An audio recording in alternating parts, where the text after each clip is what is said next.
The rebuilding of the Saints began with the hiring of general manager Randy Mueller and the head of non-football operations Arnie Filko on January 27, 2000. Mueller in turn hired former Saints defensive coordinator Jim Haslett as head coach on February 3rd.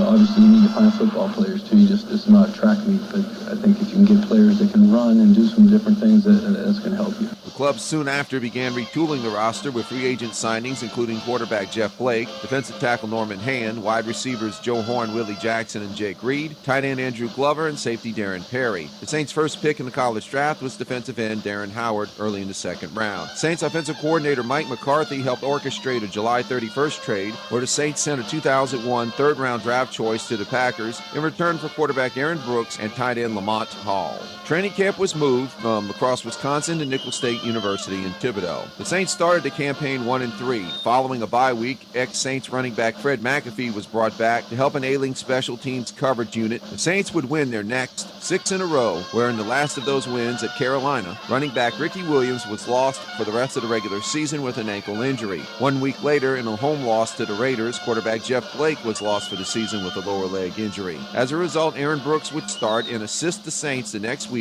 in a 31-24 win at the St. Louis Rams. Only the third time in NFL history that a quarterback starting his first game defeated the previous season's Super Bowl champions. It was a sloppy game in many regards. While the Saints kept the ball for 39 minutes and 26 seconds, they also had 17 penalties for 116 yards and 2 turnovers. St. Louis had 14 penalties for 132 yards and 4 turnovers. The Saints defense had 6 sacks, including one on the last play of the game by defensive end Darren Howard to seal the win. The next week, the Saints would lose to the Broncos 38-23, where Denver running back Mike Anderson set a Saints opponent's record with 251 rushing yards. The club would rebound at San Francisco on December 10th, down by 10 in the fourth quarter. Brooks hits wide receiver Willie Jackson for a 22-yard touchdown pass. 2nd and 5, Brooks. He sees nothing and has to scramble. Buys time, he's got a man open in the end zone. Touchdown, Willie Jackson. Just like that. He threads the needle 40 yards down the field. And not only threads it, he throws a strike. After a 49ers punt, the Saints would drive from their own 32-yard line. A 4th down run by Brooks kept the drive going. Brooks, and he's got the room to do it. Aaron Brooks gets the first down and more. He goes over 100 yards on the day, getting 10 there. Later, running back Chad Morton fumbled near the goal line, but it was ruled the ball went out at the half-yard line, where replay challenge ruled inconclusive. Next play, fullback Terrell Smith also fumbles, but recovers it himself. With 49 seconds left, running back Terry Allen gets in to seal the victory 31-27. After defeating Atlanta in Game 15, 23-17, the Saints clinched their second ever division title with the loss by the Rams a day later. The regular season finale on Christmas Eve had the Saints losing to the Rams in the Superdome 26-21, where New Orleans native Marshall Faulk had 220 rushing yards. Statistically, it was a sound season for the black and gold. The defense would accumulate 66 sacks, where defensive tackle Leroy Glover had 17, defensive end Joe Johnson 12, defensive end Darren Howard 11. The defense would also score 5 touchdowns, 2 by linebacker Keith Mitchell. Furline with a pump fake, dodges trouble and gets hit from behind. He says his arm was going forward.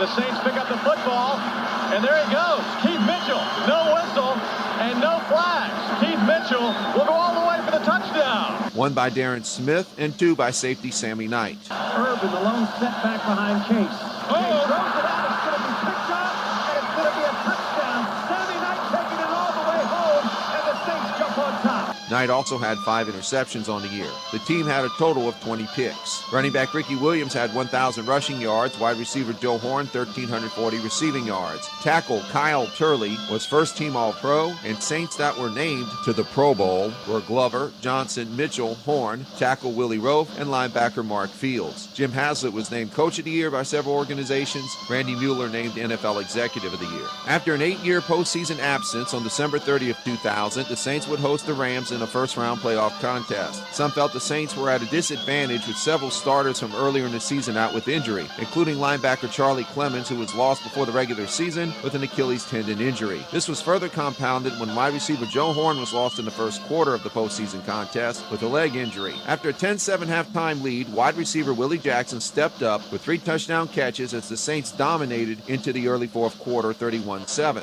Brooks, 3-step drop, pulls it down, dumps it in the end zone. The catch is made for the touchdown by Jackson. Well, Willie Jackson, the guy looks like he's trying to take over this football game. Throws it up in the direction of Jackson. Juggling grab. He's going to walk in from 10 yards out. Touchdown, New Orleans. 5-step drop. Saints rush 4. Warner can't find anybody. He's hit from behind. The ball has come free. I think the Saints have covered it with Glover. Absolutely, and that's what they got the pressure on Warner with just the 4 down guys rushing. Gets a big turnover.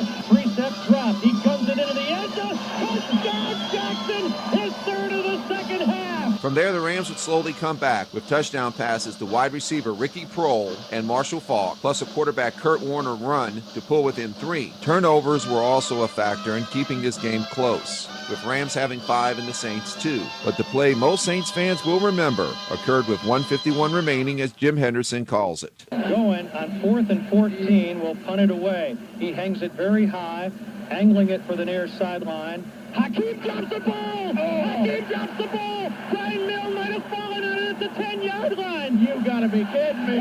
The New Orleans Saints football, Brian Milne, the most unlikely hero of them all, falls on the fumble, the muff by Hakeem. There is a God after all. I think Hakeem was a little bit too casual. Just get up underneath that thing. It's over now. All you gotta do is take a couple of snaps. He who chokes last chokes worse. Oh, I'm gonna tell you, I had a knot in my belly, and it wasn't from last night's Mexican food either. Oh man, well, what a ball game. Here's another version from ABC. The Rams are going to get it back with plenty of time left after the punt, which is Spear caught at the 9-yard line and then fumbled at the 11-yard line. And who has the football? The Saints do. It's almost as if Hakeem nonchalanted the catch. There's no almost about it, Al. He did nonchalant it. And Hakeem, who has been prone to fumbles as good as he is, has just fumbled the ball and the ball game away. And finally, from Westwood 1. Goins got to keep it away from Oz Hakeem. Sends a high one down the middle, and Hakeem puts it on the ground. Saints cover it. Brian Milne gets it. Game over. Oz Hakeem unbelievably tried to call a fair catch at the 8-yard line, and the ball game's over. Brian Milne recovers it. Incredible. We have seen everything. Here's fullback Brian Milne. Oh, I saw that ball in my eye. I'm sure my eyes were big as quarters. You don't get in this business to make it have a decent season or to make it first round of the playoffs. You get in this business to get that ring. And here's punter Toby Goen. At that point in the game, our guys were tired, and it was really great job, Brian.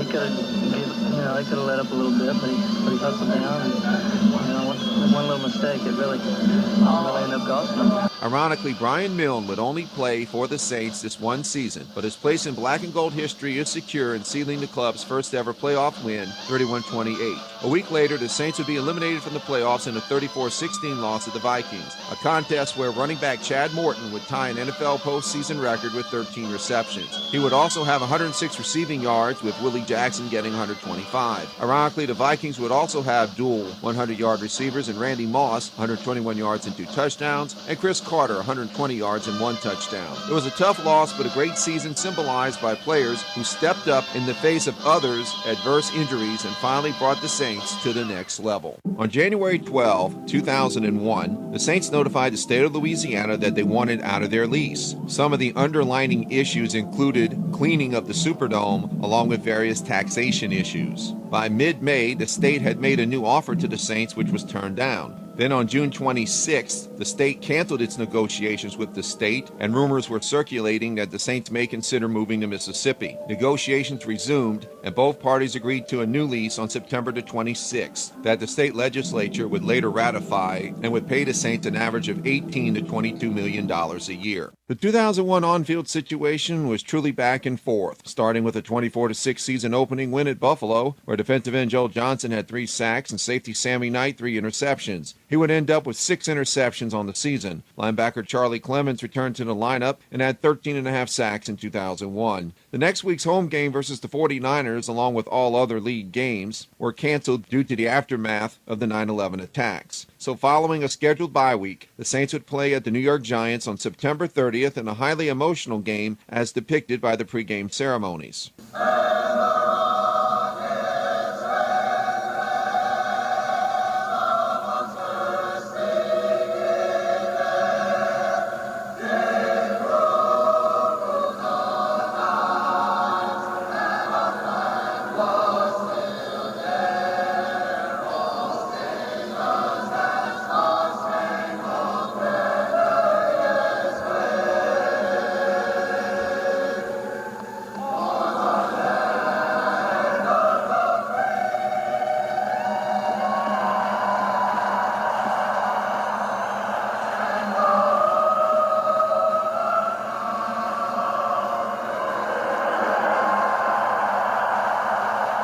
The Saints would lose 21-13 on the final play. Wide receiver Willie Jackson caught a touchdown pass but was called for offensive pass interference, nullifying the score. A week later, in a 28-15 win over the Vikings in the Superdome, Saints defensive back Chris Oldham would score. 3rd down and 10 at midfield.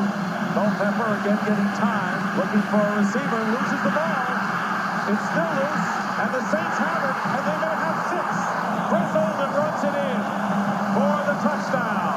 38 yards on the fumble by Dante Culpepper. Also in the contest, the Saints defense would prevent this Viking scoring attempt. Culpepper going deep for Chris Carter. He's beat the defense, and Carter beating Mathis loses the ball in the end zone, and the Saints, they have recovered, and they do for a touchdown. As Sammy Knight recovered it just before the ball went out of the end zone. On October 14th, the Saints beat Carolina 27-25 and just the 3rd time in club history did so on the last play via a touchdown. 1 second left. Ricky Williams going for the end zone. Touchdown, Saints win. They go set everything up to the right side of the football field. They pitch the ball back left to Ricky Williams and Willie Rope. Wally Williams, they get the job done. Ricky scampers into the end zone with a touchdown. Unbelievable finish. Following a loss at Atlanta, the Saints would win a truly wacky contest at St. Louis on October 28th. The Rams would have a 24-6 lead at halftime that gradually eroded in the 3rd quarter. Horn makes the catch, and he might score. In fact, he's going to. And the Saints come out firing and get closer to the Rams. 2 missed tackles. Dexter McLean comes in there, tries to make the tackle. They didn't wrap up, and Joe Horn just runs right out of it. Warner gets rid of the ball. The ball is intercepted. Bounced off Sammy Knight, and he's got it. Sammy Knight still on his feet down at the 15, and they have the ball. Carney from 44 yards out again, and he hits another. Great fly from a yard deep in the end zone. And the fumble, and the Saints have it again. Bly lost the ball. What a turn of events. Wow. Brooks, touchdown. Joe Horn works his way loose. Here's Brooks, score for Bundle. Touchdown. A strike to Willie Jackson, and the Saints have the lead. Despite the Rams turning the ball over 8 times, they were able to tie the game midway through the 4th at 31-all. Then, with just over 4 minutes to go, Warner steps up and drops it. Ball's loose, and the Saints have it. Now it's Chris Oldham who came up with it. Fred Thomas knocked it loose. the Saints afterwards slowly drove down the field for the winning points. 5 seconds. Rams are offside again. The field goal's good anyway.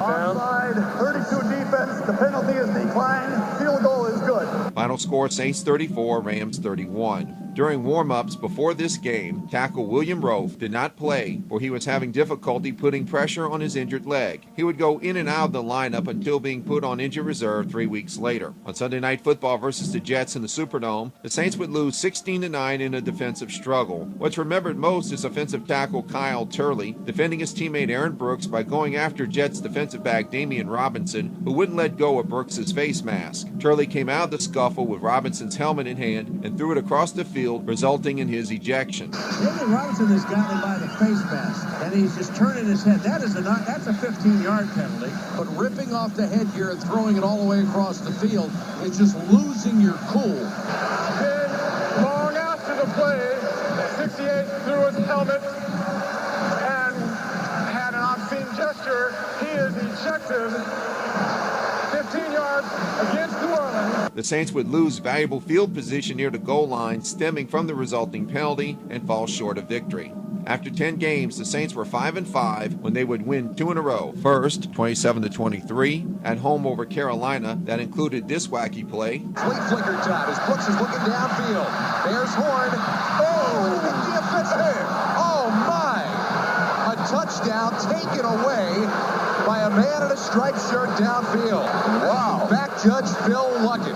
Wide open going downfield. You expect this with the umpire close to the line of scrimmage, but not downfield. My goodness. With 1:35 remaining, the Saints had to come back thanks to this touchdown. Brooks off the clock, going for the corner, runs it all.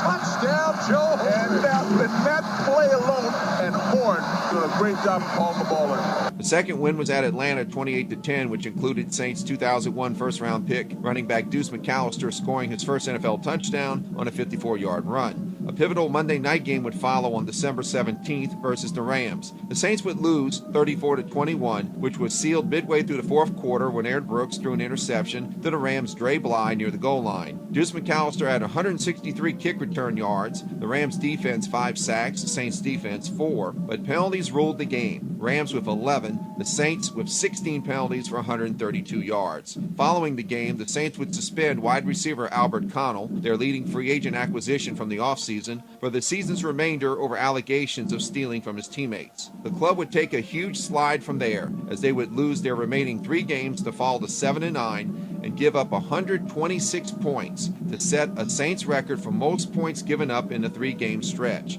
a collapse that threw off even the most diehard of Saints fans. And now it's time for another Saints timeout. It was definitely a different feel for Super Bowl Sunday, February 3rd, 2002, in the Louisiana Superdome, with it being the first one held since the 9/11 attacks some 5 months earlier, with no one being allowed to park on Superdome property for security reasons. The 14-2 Rams under head coach Mike Martz, featuring the greatest show on turf, took on the 11-5 Patriots under Bill Belichick. The 14-point underdog New England squad caught many off guard by having a 17-3 lead through 3 quarters, largely thanks to Rams' turnovers. Pass to that goes picked off. Ty Law down the sidelines, touchdown. The rush by McGinnis is what caused it. Here's Brady back, firing end zone, touchdown. David Patton made a great catch. New England almost added another defensive touchdown in the fourth quarter, but a defensive holding penalty nullified it. Shortly afterwards, the Rams came back with 2 touchdowns, including the tying score with 1:30 left in regulation. Touchdown Rams. And watch Kurt Warner, it's just a quarterback sneak. He just gets right in behind his big center, Andy McCollum. Warner lost it, and Ricky Prohl is going to score. You see it, it's a little pick. Start inside, Ricky Prohl goes to the outside, makes a move there to Bucky Jones, and takes it back to the inside. So without any timeouts remaining, Belichick had his Patriots drive downfield and kick the winning Adam Vinatieri 48-yard field goal as time expired. Vinatieri and making some great kicks against the Raiders. 2 of the greatest kicks that I've ever seen in my life. Here comes one of greater importance if he makes it. And it's right down the pipe. Adam Vinatieri, no time on the clock, and the Patriots have won Super Bowl 36. Unbelievable. That's the way you should win a Super Bowl. I mean, they come in here against all odds, and they drove the ball down and got in field goal position. That was a great, great drive. Patriots quarterback Tom Brady was awarded the game MVP. The 72,922 fans in attendance were definitely given a game to remember.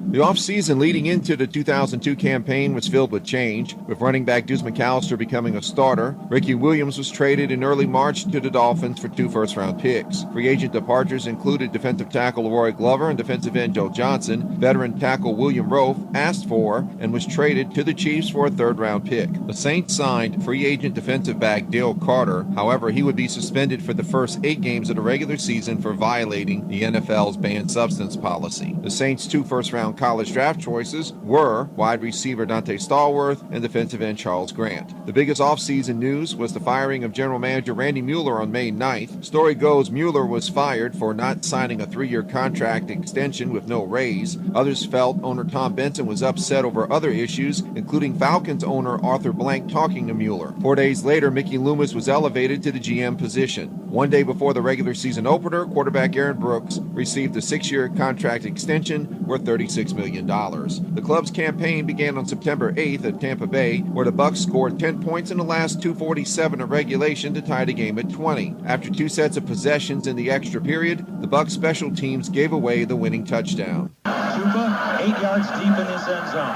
Punts it away. Saints have pressure. They've got him in the end zone. They've got him. He throws it into the arms of a Saint for a touchdown. James Allen. Gotta be Fred McAfee who got him in the back of the end zone. And the Saints have one of the most thrilling victories in this team's history. Final score, Saints 26-20. The Saints would go 7-2, which included a come-from-behind win over the Bears with 1:18 left. 2nd and 8, 29-yard line. Brooks gets rid of it quickly. Stallworth breaks free. Dante Stallworth. Touchdown Saints, and they take the lead. A Semi-night interception afterwards would seal the 29-23 victory. In a 43-27 win at the Redskins on October 13th, Michael Lewis would set a club precedent by scoring touchdowns via kickoff and punt returns. Coming up short for Michael Lewis at the 10. Lewis takes it outside. Good speed. And there he goes. Michael Lewis takes it to the house. Touchdown Saints. Ryan Barker's first punt of the game. Michael Lewis lets it bounce. And he plays it on the roll. Tries to get outside. Picks up a couple of blocks. Watch out. Here comes Lewis. He may go again. Michael Lewis. Touchdown.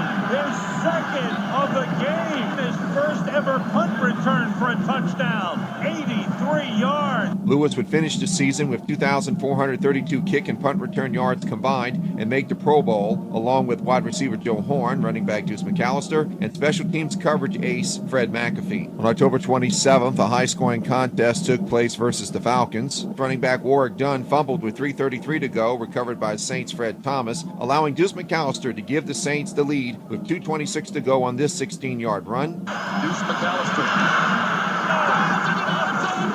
Touchdown. He just puts his head down and just runs over the DB back there for Atlanta. However, the Falcons would get one more drive, and Jay Feely would kick the winning 47-yard field goal in the last play of the game, 37-35 Atlanta. The November 10th contest at Carolina should be remembered for the Saints driving 95 yards late in the fourth quarter and taking the lead on a Brooks to Dante Stallworth 7-yard touchdown pass with 37 seconds to go. Defensive end Charles Grant scoring a 34-yard fumble return for touchdown afterwards, 34-24 Saints. However, in what some recognize as the swing game in head coach Jim Haslett's Saints career, Brooks walked off the field before the last play of the first half over not wanting to run a certain play. Media reports stated that players were further upset when Haslett caved into Brooks's fit. The imbalance of chemistry, discipline, and authority would lead the Saints to a bumpy ride where they fell to 7-4, then won 2 in a row where Brooks was showing the effects of what was later diagnosed as a torn shoulder tendon and missed the last 2 minutes versus the Bucks and the second half of the Ravens game, replaced by Jake Delhomme. The Saints were now 9-4 and needed to win 1 out of their last 3 games to make the playoffs. It was a season where at times the club played up when opponents were favored and played down to underdogs. The Saints would lose on December 15th to the Vikings 32-31, where wide receiver Randy Moss catches a 13-yard touchdown pass with 5 seconds left, followed by Vikings quarterback Dante Culpepper's clinching 2-point conversion attempt. Culpepper making an audible, drops the ball, picks it up, he's going to go in for, and he make it! Dante Culpepper gets 2, and the Vikings sideline has gone nuts. A week later, the Saints would lose at Cincinnati 20-13, giving the Bengals only their second win of the season on a fullback Nick Lachey 3-yard touchdown run with 1:50 to go. In what turned out to be the club's season finale versus Carolina, the Saints defense for the only time that season held an opponent to under 20 points. With the Saints down 10-6 and 41 seconds to go from the Carolina 40-yard line on 3rd down, Aaron Brooks didn't see 2 open receivers downfield. Brooks rolls away and throws, and it's intercepted. Terry Cousin, and the New Orleans Saints are done. Years later, an anonymous member of the 2002 squad stated in a newspaper article that players just wanted to get into the postseason, even if it meant Brooks needed to be benched for Jake Delhomme. When asked about the quarterback situation a day after the Carolina game, Jim Haslett stated, quote, "You don't take out the general and put in the sergeant," close quote.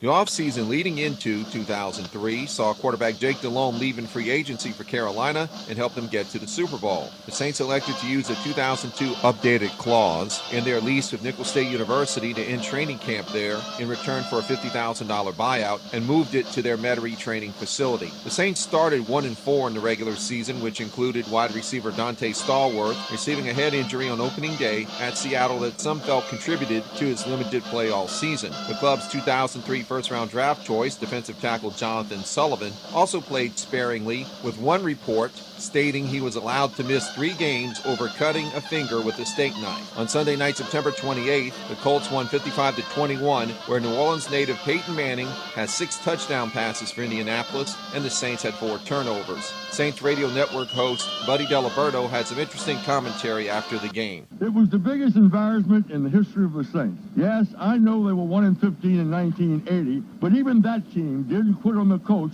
like this one quit on Jim Haslett tonight, especially on defense. Tom Benson earlier this week said, "Keep the faith, this is a good football team." Benson's a Catholic and maybe he should go to confession after that statement. The only thing to be thankful for tonight is that this performance didn't happen in Saddam Hussein's Iraq. Otherwise, they would have had hands cut off and many put into the torture chambers. Thank God it's America. Back-to-back wins over the Bears and Falcons would follow. Then on October 26th, at home versus the Panthers, the Saints tied the game at 20 on a John Carney 42-yard field goal with 36 seconds to go. Then in overtime on a fourth down play, the Saints go for it. It will be Deuce and it's recovered by Carolina. Do you believe that?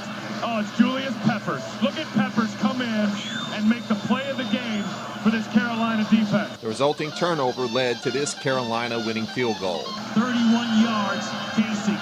And it's good. And John Casey hits his third game winner in OT. Final score 23-20 Carolina. A week later at Tampa Bay, the Bucs tied at 20 with 2:08 to go on a 30-yard touchdown catch by Keenan McCardell. The Saints in turn drive down the field for this winning score. Good snap, good hold. It's up.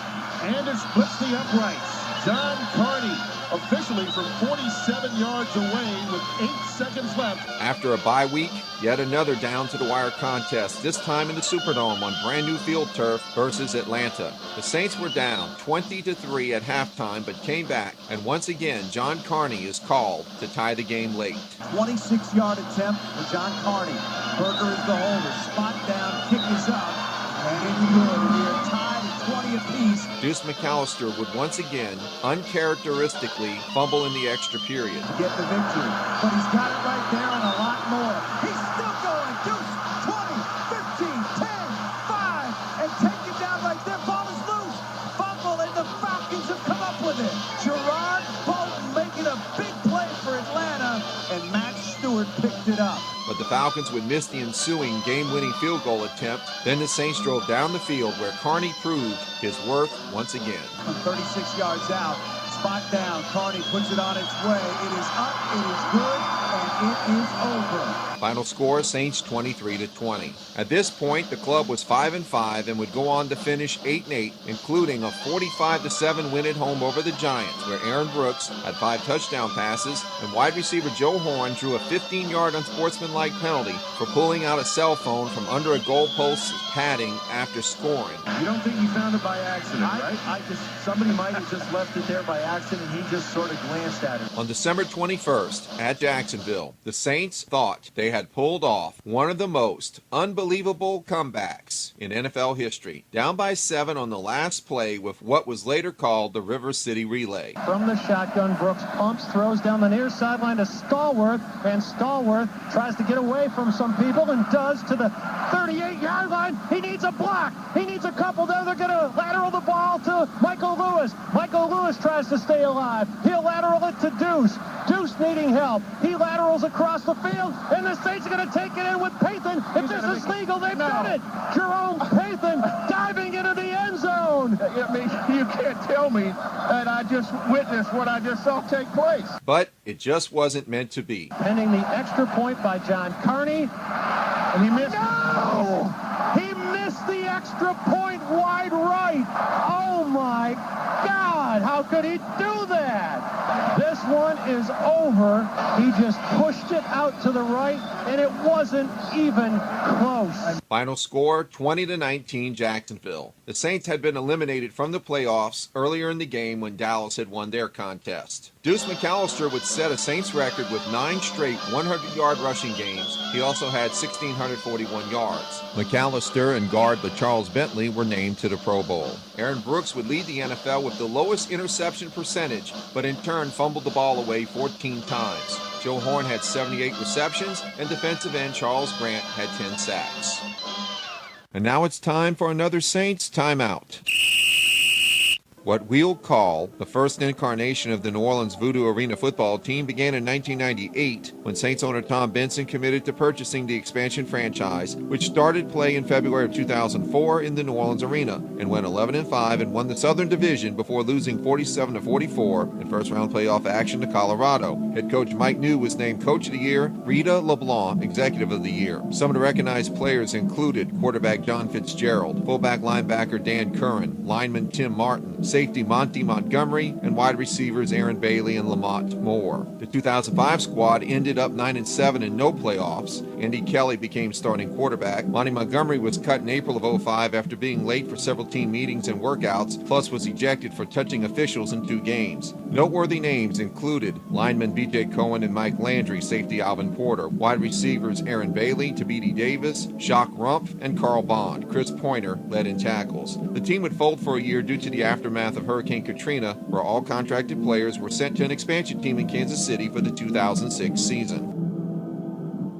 2005 wasn't good for the Saints, starting with the passing of former Dome Patrol linebacker Sam Mills on April 18th at age 45 from intestinal cancer. In addition, the Saints were continuing renegotiations with the state over its existing deal. Ticket sales were down, causing for the first time since 2000 no preseason home games to be broadcast live in the New Orleans market. Concerns grew during the day of August 26 as the evening forecast path of Hurricane Katrina was coming close to the mouth of the Mississippi River as a major hurricane. So immediately after that night's loss to the Ravens in the Superdome 21-6, the Saints organization moved their operations to San Jose, California. Katrina would make landfall near sunrise on August 29th near Port Sulphur, Louisiana, and move due north with sustained winds of 125 to 145 miles per hour, and a storm surge had damaged a large portion of the northern Gulf Coast, including the Louisiana Superdome, which incurred significant flooding and roof damage along with destruction from looters. After their September 1st preseason finale at Oakland, a 13-6 loss, the Saints would make their temporary home in San Antonio, Texas. On the morning of the club's regular season opener, September 11th, news was secretly leaked by Saints administrator Arnie Philco to the media, Commissioner Paul Tagliabue, and Governor Kathleen Blanco that Tom Benson may try to keep the Saints in San Antonio permanently via a force majeure clause in a state contract that would nullify it if the Superdome was deemed unplayable due to a natural disaster. Commissioner Tagliabue would make arrangements for the club's September 18th home game versus the Giants to be moved to Monday night at Giants Stadium as a fundraiser for the American Red Cross. 3 home games in San Antonio would also be established, with another 4 home games to Baton Rouge's Tiger Stadium. 2 significant announcements came on October 17th as Arnie Philco was fired by Tom Benson over the earlier media leak, and San Antonio Mayor Phil Hardberger publicly states that Tom Benson has agreed to talk at season's end over keeping the team in that city permanently. Countless Saints fans' upset feelings over this news was surmised by the following editorial with Saints Radio Network play-by-play man Jim Henderson. Well, the gloves are coming off in San Antonio, while back in New Orleans, we're still trying to figure out what can be put back together. Benson's only response on the record was, "I'm not going to make any comments about it until the end of the season."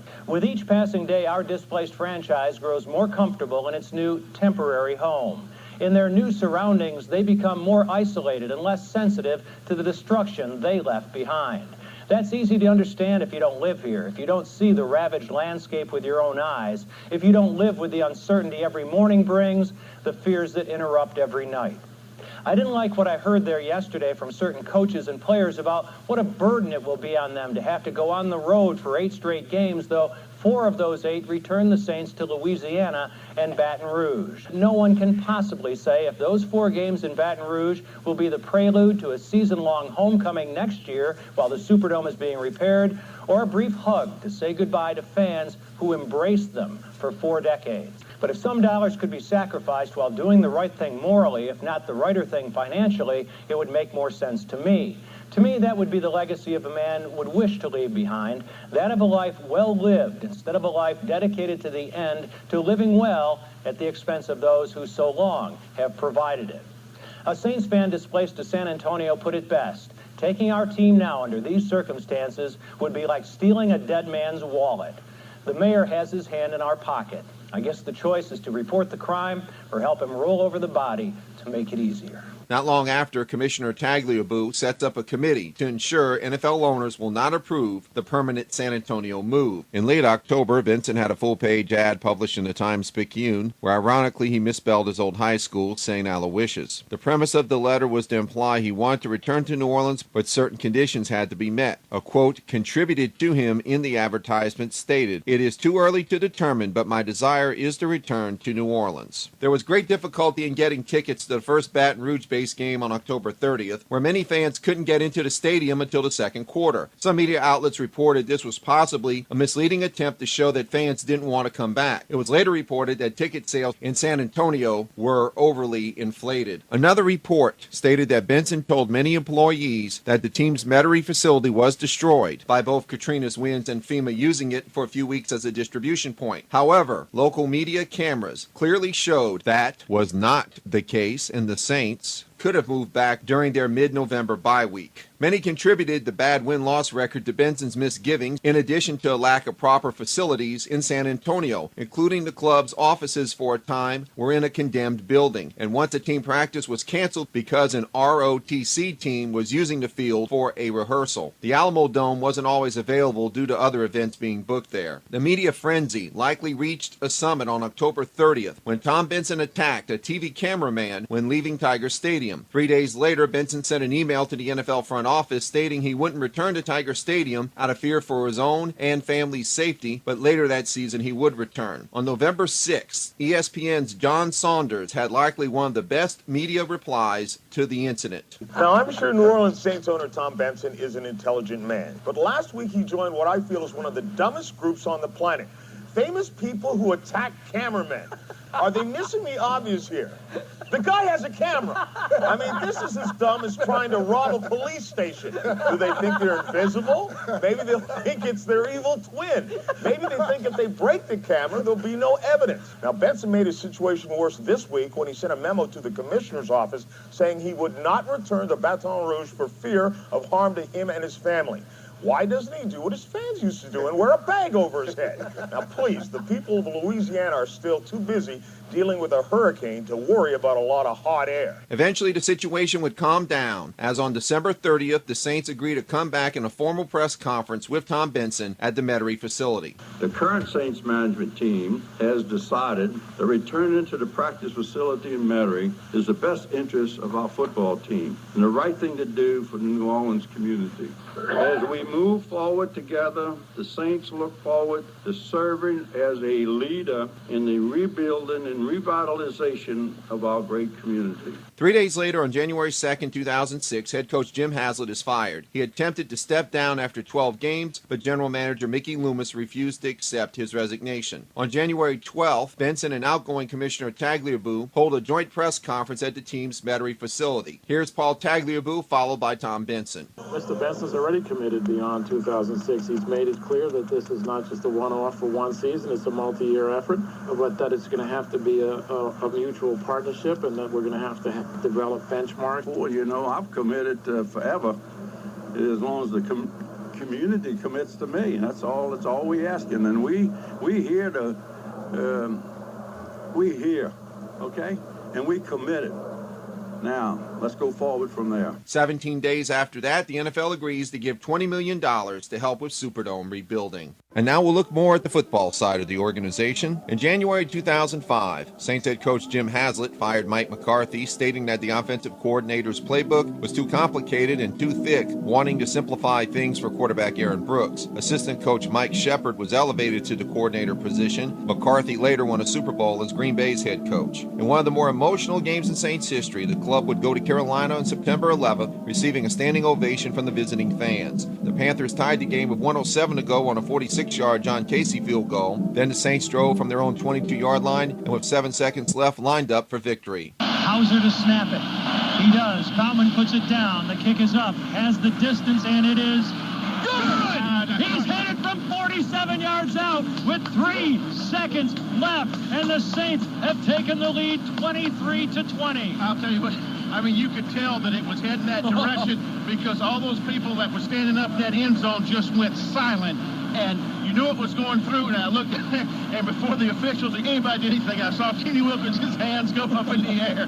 23-20 winners in one of the most memorable games in New Orleans Saints history, given the circumstance. The next week, the club played an unofficial home game in Upper New Jersey versus the Giants with a rather emotional pregame ceremony.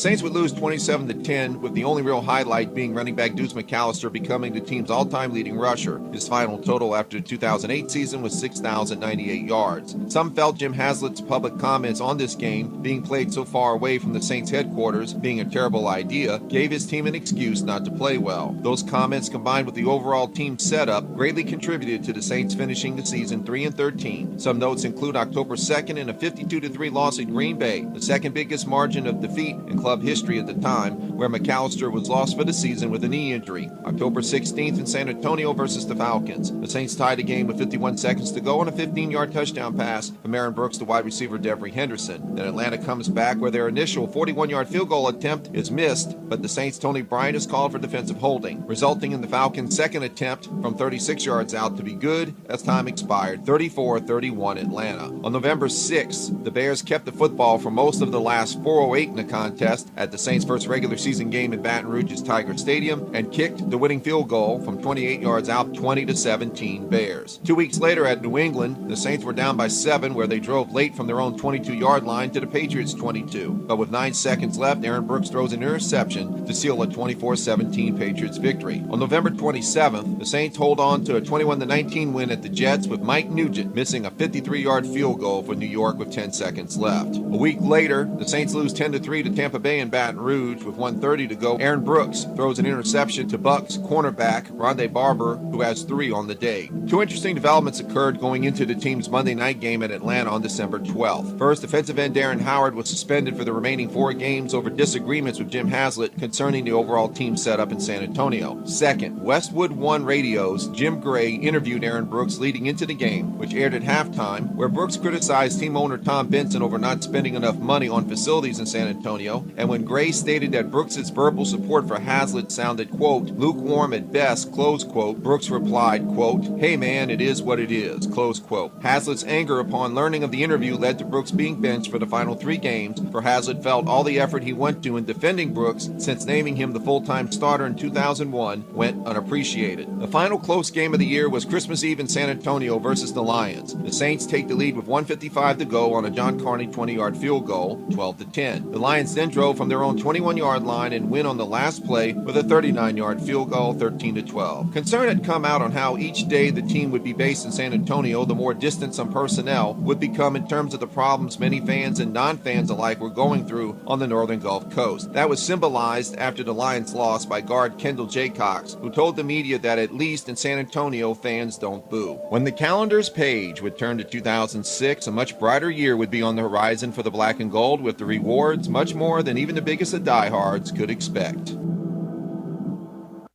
The 2006 Saints started to take shape on January 18th with the hiring of Sean Payton as head coach. Not one for fancy speeches or motivational gimmicks. I believe in the process. I believe in preparation. I believe in attention to detail. His coaching staff was led by offensive coordinator Doug Marrone and defensive leader Gary Gibbs. The overhauling of the roster included the release of quarterback Aaron Brooks and defensive tackle Jonathan Sullivan, amongst others. Pro Bowl guard and center Charles Bentley and defensive end Darren Howard left in free agency. Free agent signings included linebackers Scott Fujita and Scott Shanley, center Jeff Fain. And on March 14th, former Chargers quarterback Drew Brees, who was coming off of shoulder surgery, he received a 6-year, $60 million deal. At the April 29th college draft, the Houston Texans had the first overall pick and went with defensive end Mario Williams, opening the door for the Saints at number 2 to get running back Reggie Bush from USC. Other noteworthy picks included second-rounder safety Roman Harper, guard Jari Evans in the 4th, and in the 7th round, wide receiver Marcus Golston and tackle Zach Street. The team played its 2 preseason home games in Shreveport, Louisiana, and Jackson, Mississippi, which would also be the home of Saints training camp and Millsaps College. On August 28th, Payton traded wide receiver Dante Stallworth to the Eagles in return for linebacker Mark Simoneau and a 4th-round draft choice. The Saints' regular season started on September 10th at the Browns in a 19-14 victory. Defensive back Josh Bullocks had an interception with 1:43 left to seal the contest. The Saints defense had 5 sacks. A 34-27 win in Green Bay would follow. On Monday night, September 25th, the Saints made their long-awaited return to the Louisiana Superdome.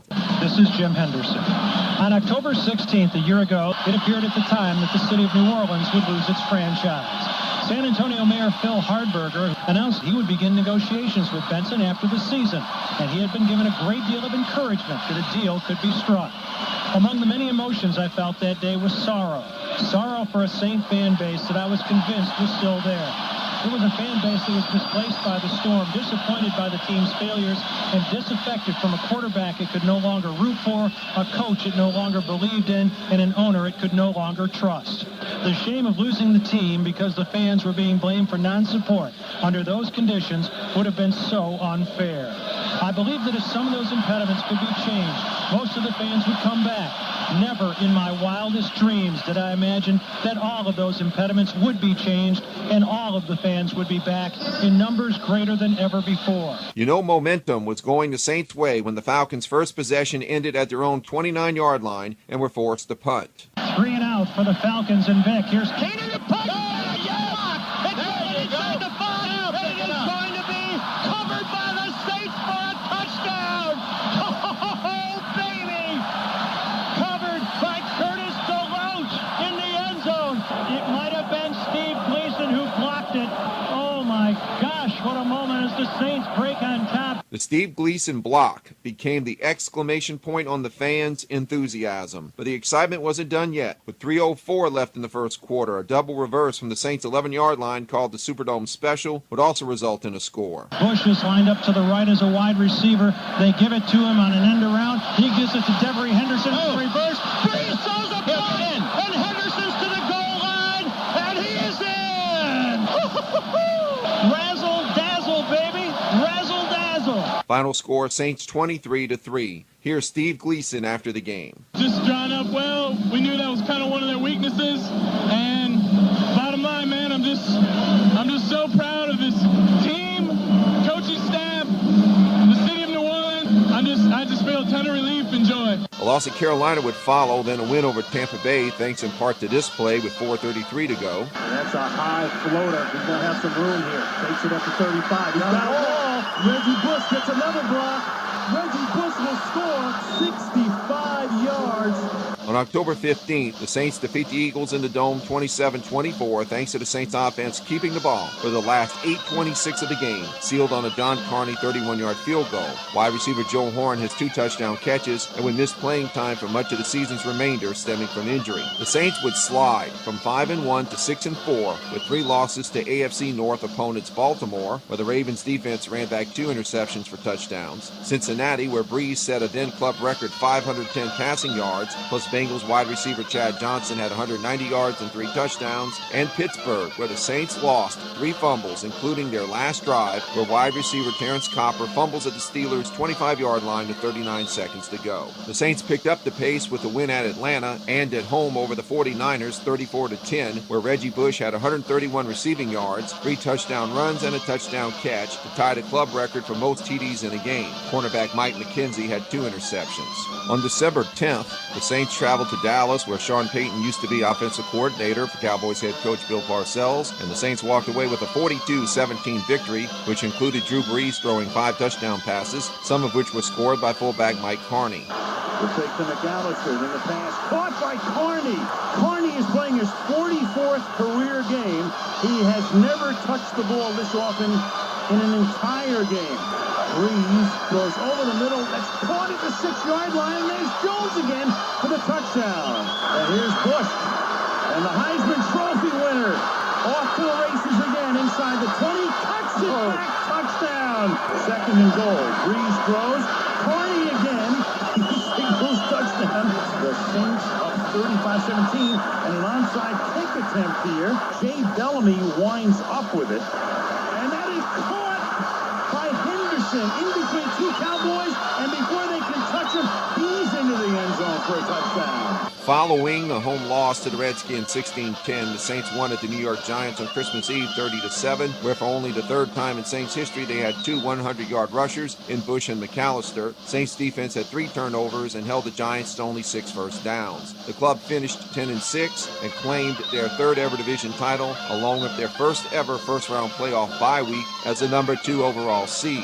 January 13, 2007, the Saints host the Eagles in divisional playoff round action. The Philadelphia defense defense had 3 sacks. Running back Brian Westbrook, 2 touchdown runs. Ex-Saint Dante Stallworth, a 75-yard touchdown catch. The Saints counter with a Reggie Bush rushing touchdown, 2 John Carney field goals, plus Deuce McAllister with 143 rushing yards, a touchdown run, and a touchdown catch. With 3:24 to go, this costly turnover occurs. 2nd and 7 from the Eagle 32. Reggie Bush is the tailback.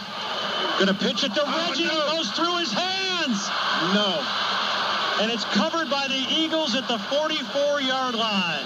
What Reggie Bush did, he took his eyes off of the football as that pitch was coming back to him because he had so much open ground to the outside. First turnover of this ball game. It would be recovered by former Saints defensive end Darren Howard. On the ensuing Eagles possession, the Saints defense would hold, but on 4th down and 10 from their own 44-yard line, the Eagles appear to have made a first down on a pass from Jeff Garcia to Hank Baskett, but a false start penalty nullified the play. Eagles coach Andy Reid elects to punt, to which the Saints only need to make a first down to seal the win. All right, here we go. 3rd and 1 from the 31-yard line.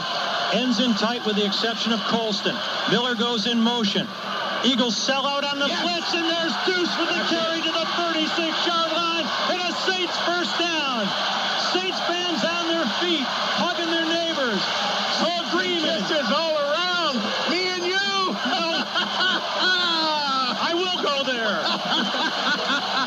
Final score, Saints 27-24, ironically the same as the two clubs' earlier meeting that season. 8 days later, the Saints would lose in the NFC Championship game in Chicago 39-14. The Bears' momentum was too difficult to stop from the late third quarter onward. Their defense would have a total of 3 sacks and 3 forced fumbles. No matter how you add up the numbers, it was a season that was certainly more than expected for Saints fans.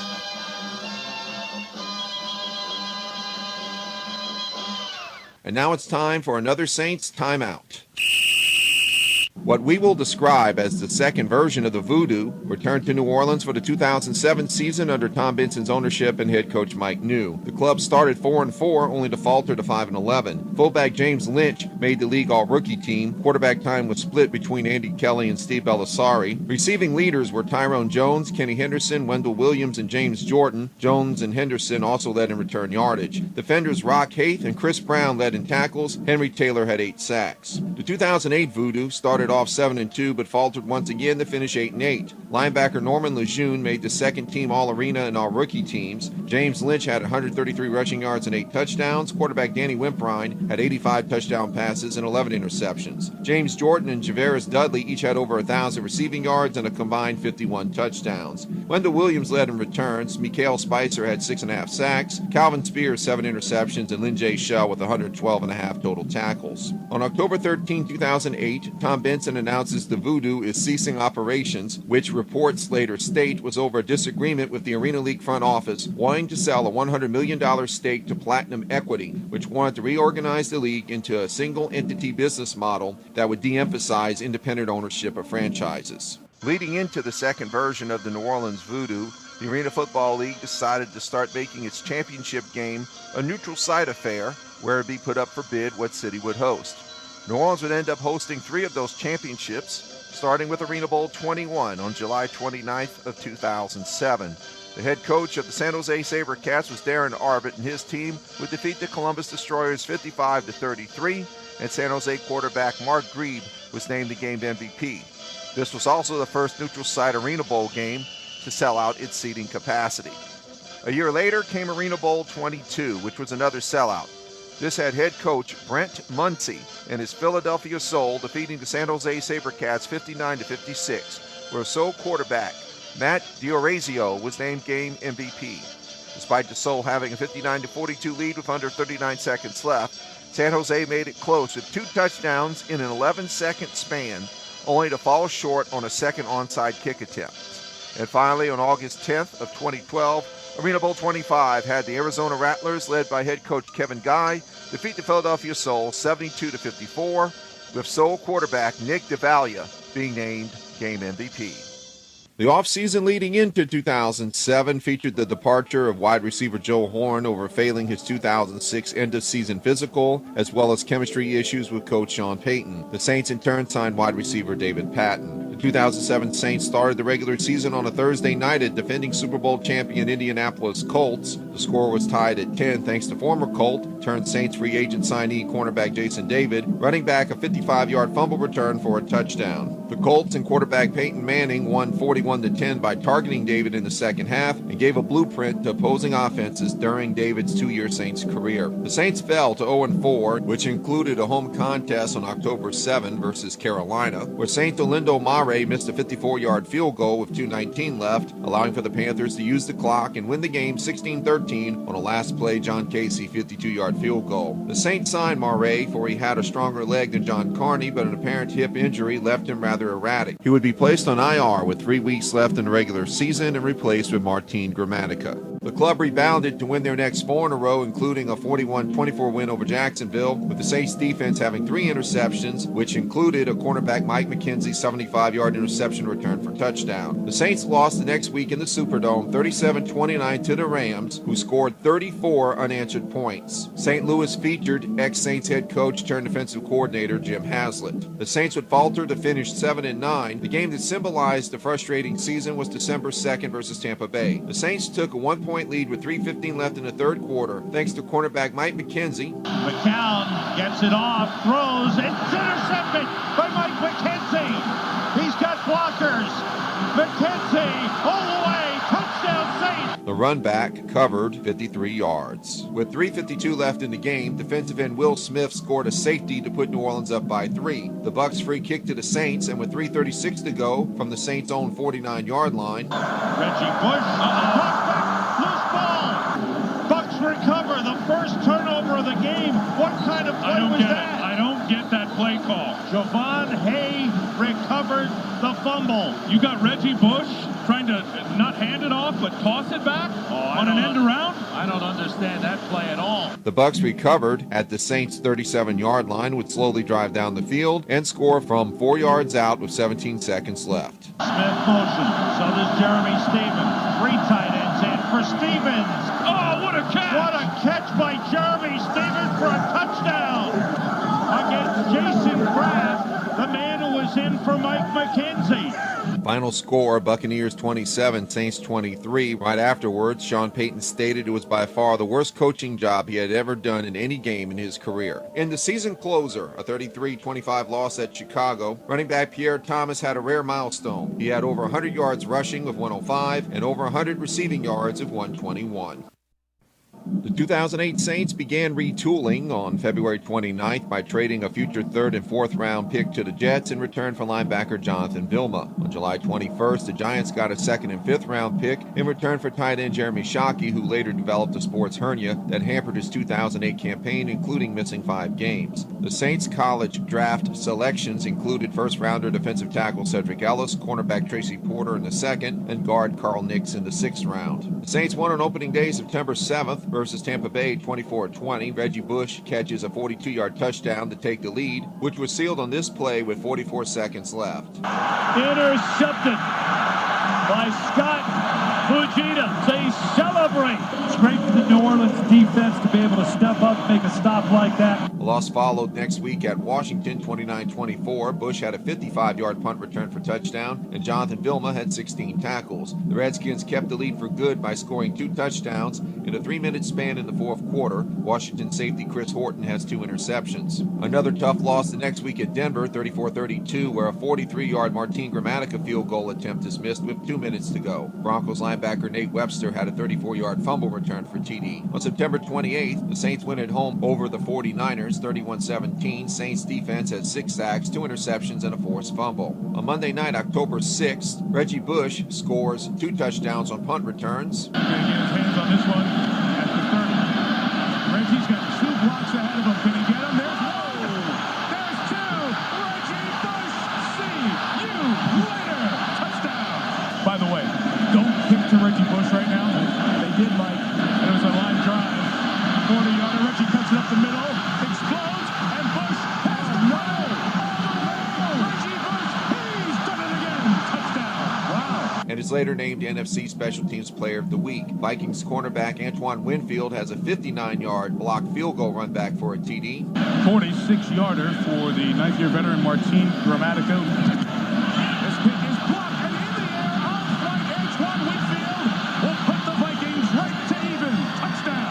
That's a stunner. The Vikings defense has 2 interceptions and 3 forced fumbles. With the game tied, Saints' Martin Gramatica misses a 46-yard field goal with 2:04 to go, to which he is released the next day. The Vikings would slowly drive down the field, and largely thanks to a pass interference penalty on safety Kevin Casefaharn, Vikings kicker Ryan Longwell was able to get into field goal range and make the winning 30-yarder with 16 seconds left. Final score, Vikings 30-27. After a win at Oakland and a loss at Carolina, it was off to London, England versus San Diego, where Jonathan Vilma makes the key play with 1:08 to go. Rivers lofts it, tipped, and intercepted.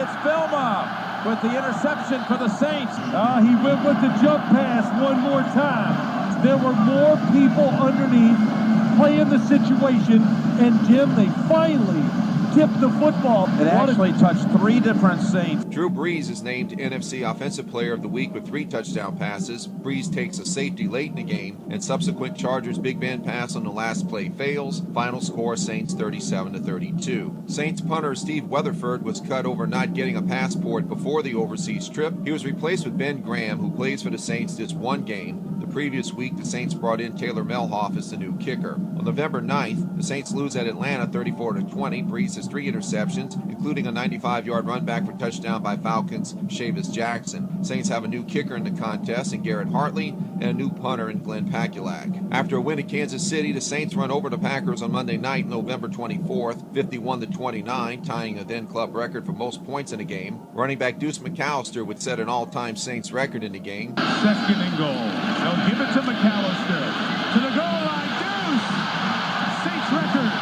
Touchdown. Most touchdowns, New Orleans Saints history. The score was his 54th touchdown from scrimmage in his Saints career. He had missed a large part of 2007 with a knee injury. Cornerback Jason David ran back an interception to set up the score. He had 5 interceptions on the season. The next week, the Saints lose in the rain at Tampa Bay 23-20. Buck safety Jermaine Phillips has an interception that sets up Matt Bryant's 37-yard field goal with 2 minutes left. A 29-25 win over Atlanta in the Superdome follows, then a tough overtime loss at Chicago on Thursday night, December 11th. Besides the Bears having a kickoff return for touchdown, they used up the last 3:05 of regulation to drive downfield to kick a 28-yard tying field goal. Then win the toss in overtime and don't give up the ball, driving for the winning 35-yard field goal by Robbie Gould. That was in part set up by this penalty. Play fake, Orton back to throw, has time, looking deep, Devin Hester downfield, and Hester does not make the catch with a flag. Roman Harper going to get called for interference. The back judge said you grabbed his hand. All right, now officially from 35 to win it here in overtime. Snap is good, kick on its way, and the Chicago Bears have defeated the New Orleans Saints 27-24. The loss eliminated the Saints from playoff contention. The next week, in a 42-7 win at 0-14 Detroit, the Saints did not punt, and running back Pierre Thomas ties a team record with scoring a touchdown in 6 consecutive games. Saints close out the season with a 33-31 loss to Carolina, despite the Saints scoring 3 fourth-quarter touchdowns. Carolina's last possession started with 3:11 to go from their own 18-yard line and drove to the Saints' 25. 42-yard attempt. John Casey. Ball is placed down, and Casey's kick is good with 1 second remaining. Jonathan Vilma had 13 tackles, Roman Harper 10. Drew Brees sets team season records, including 34 touchdown passes in 10 games with 300 or more passing yards. He also finishes the season with 5,069 passing yards, second most in NFL history at the time. He would have broken the record on the game's last play, but wide receiver Lance Moore dropped the ball. It was a struggling season, especially on defense and special teams, but fans would be well rewarded as the calendar changed to 2009. The offseason leading into the 2009 campaign included offensive coordinator Doug Marrone leaving, replaced by assistant coach Pete Carmichael Jr. Defensive coordinator Gary Gibbs is released and replaced with Greg Williams, where Sean Payton agrees to give up some of his salary to go towards Williams's. Free agent signings included safety Darren Sharper, cornerback Jabari Greer, fullback Heath Evans, defensive lineman Anthony Hardgrove, and special team snapper Jason Kyle, who replaced 9-year veteran Kevin Hauser. 2009 Saints draft choices included first-rounder cornerback Malcolm Jenkins and fifth-round punter Thomas Morstead. The club's training camp was moved back to their Metairie facilities. Before season start, kicker Garrett Hartley is suspended for the first 4 games over testing positive for a banned substance. John Carney is brought back to replace him. On opening day, September 13th, Saints defeat the Lions in the Superdome 45-27. Saints offense has 515 rushing total yards, and quarterback Drew Brees ties a club record and sets an opening day NFL record with 6 touchdown passes. 2 to tight end Jeremy Shockey. Running back Mike Bell has 143 yards. Saints defense has 3 interceptions and holds the Lions to 33 rushing yards. In the pocket down the middle. He's got it. Devery Henderson, it's a touchdown save. If you give Drew Brees time in the pocket to where he can step up, this offensive line has done a great job all day. He has yet to be sacked. 58 yards. A week later at Philadelphia, despite the Eagles having 2 100-yard receivers in Brent Selleck and Deshaun Jackson, the Saints win big 48-22. Wide receiver Marcus Colston has 2 touchdown catches in the first half. Second half rushing TDs by Mike Bell and Reggie Bush. Thomas Morstead averages 50.3 yards per punt. And safety Darren Sharper runs back an interception 97 yards for a touchdown, which ties Tommy Meyer's club record. Tracy Porter also has an interception. Here's an interception by Cobb, his second of the day. And who else? Darren Sharper still going. Cobb is the only guy who can bring him down. And he cannot. Darren Sharper, that's his 9th interception for a touchdown in his career. And his 57 interceptions lead all active players. A 27-7 win at Buffalo followed, where the Saints defense has 4 sacks, Charles Grant has 2, and defensive end Will Smith has an interception. The Saints defense also ends the streak of Bills wide receiver Terrell Owens with 185 consecutive games played with a catch. Saints running back Pierre Thomas has 2 rushing touchdowns in the second half, and the Saints end up with 222 rushing yards. Thomas, the run killing Buffalo. Thomas cuts back. He's looking end zone. Pierre Thomas scores. Touchdown Saints. 34 yards. You watch Heath Evans. He's going to lead this thing, put the block on Ellison. And how long can this Bills defense keep holding up? Well, there's the answer. On October 4th, the Saints won 24-10 over the Jets. The Saints defense would have 3 interceptions and 4 sacks, as well as these 2 defensive touchdowns. Sanchez throwing, intercepted at the goal line. Picked off by Darren Sharper. Sharper up the sideline. Sanchez not going to get him. This is going to be about a 98 or 99-yard return. And all he did was play center field. But Darren Sharper just read the eyes all the way of Mark Sanchez. He never looked off, never looked away, and that was awfully easy. Sanchez, look out, under pressure, got hit from behind, loose in the end zone, touchdown, New Orleans. Remy Adel pressed into a starting role with the injury to Kendrick Clancy, recovered the ball in the end zone. 2 weeks later, the Saints win at home over the Giants 48-27. Touchdown runs by Mike Bell, Reggie Bush, and Heath Evans. Drew Brees has 4 touchdown passes, and this game marks the start of his 54 consecutive games played streak with a touchdown pass. The game's first touchdown pass was to tight end Jeremy Shockey on a play called Fire 82X Banana. Mike Bell checks back into the backfield out of the I formation behind Heath Evans. Play fake to him, looking for Shockey. Touchdown. Well, first and goal is the best time to run play action. It's hard on these linebackers. You got Clark trying to stay up with Shockey. Saints defense has 2 sacks and Jabari Greer an interception. The comeback game of the year occurred at Miami on October 25th. Dolphins take a 24-3 first-half lead before the Saints gradually come back. Starting with this, Drew Brees' touchdown dive near the first half's end. Quarterback sneak, touchdown Saints. Brees got over. Brees would be sacked 5 times and would throw 3 interceptions. Other scores included. Here comes the pressure on Henny, and this pass is intercepted. Sharper off a deflection, bringing it back for the Saints. Inside the 10-yard line, and Darren Sharper is in for the touchdown. And here's Brees, and touchdown to Marcus Colston. On an out pattern in the back of the end zone, a 10-yard touchdown throw. And here is the end around and a double reverse. Here is Reggie Bush on the double reverse inside the 10, dives in, and a touchdown signaled for the Saints. Tight formation, multiple tight ends.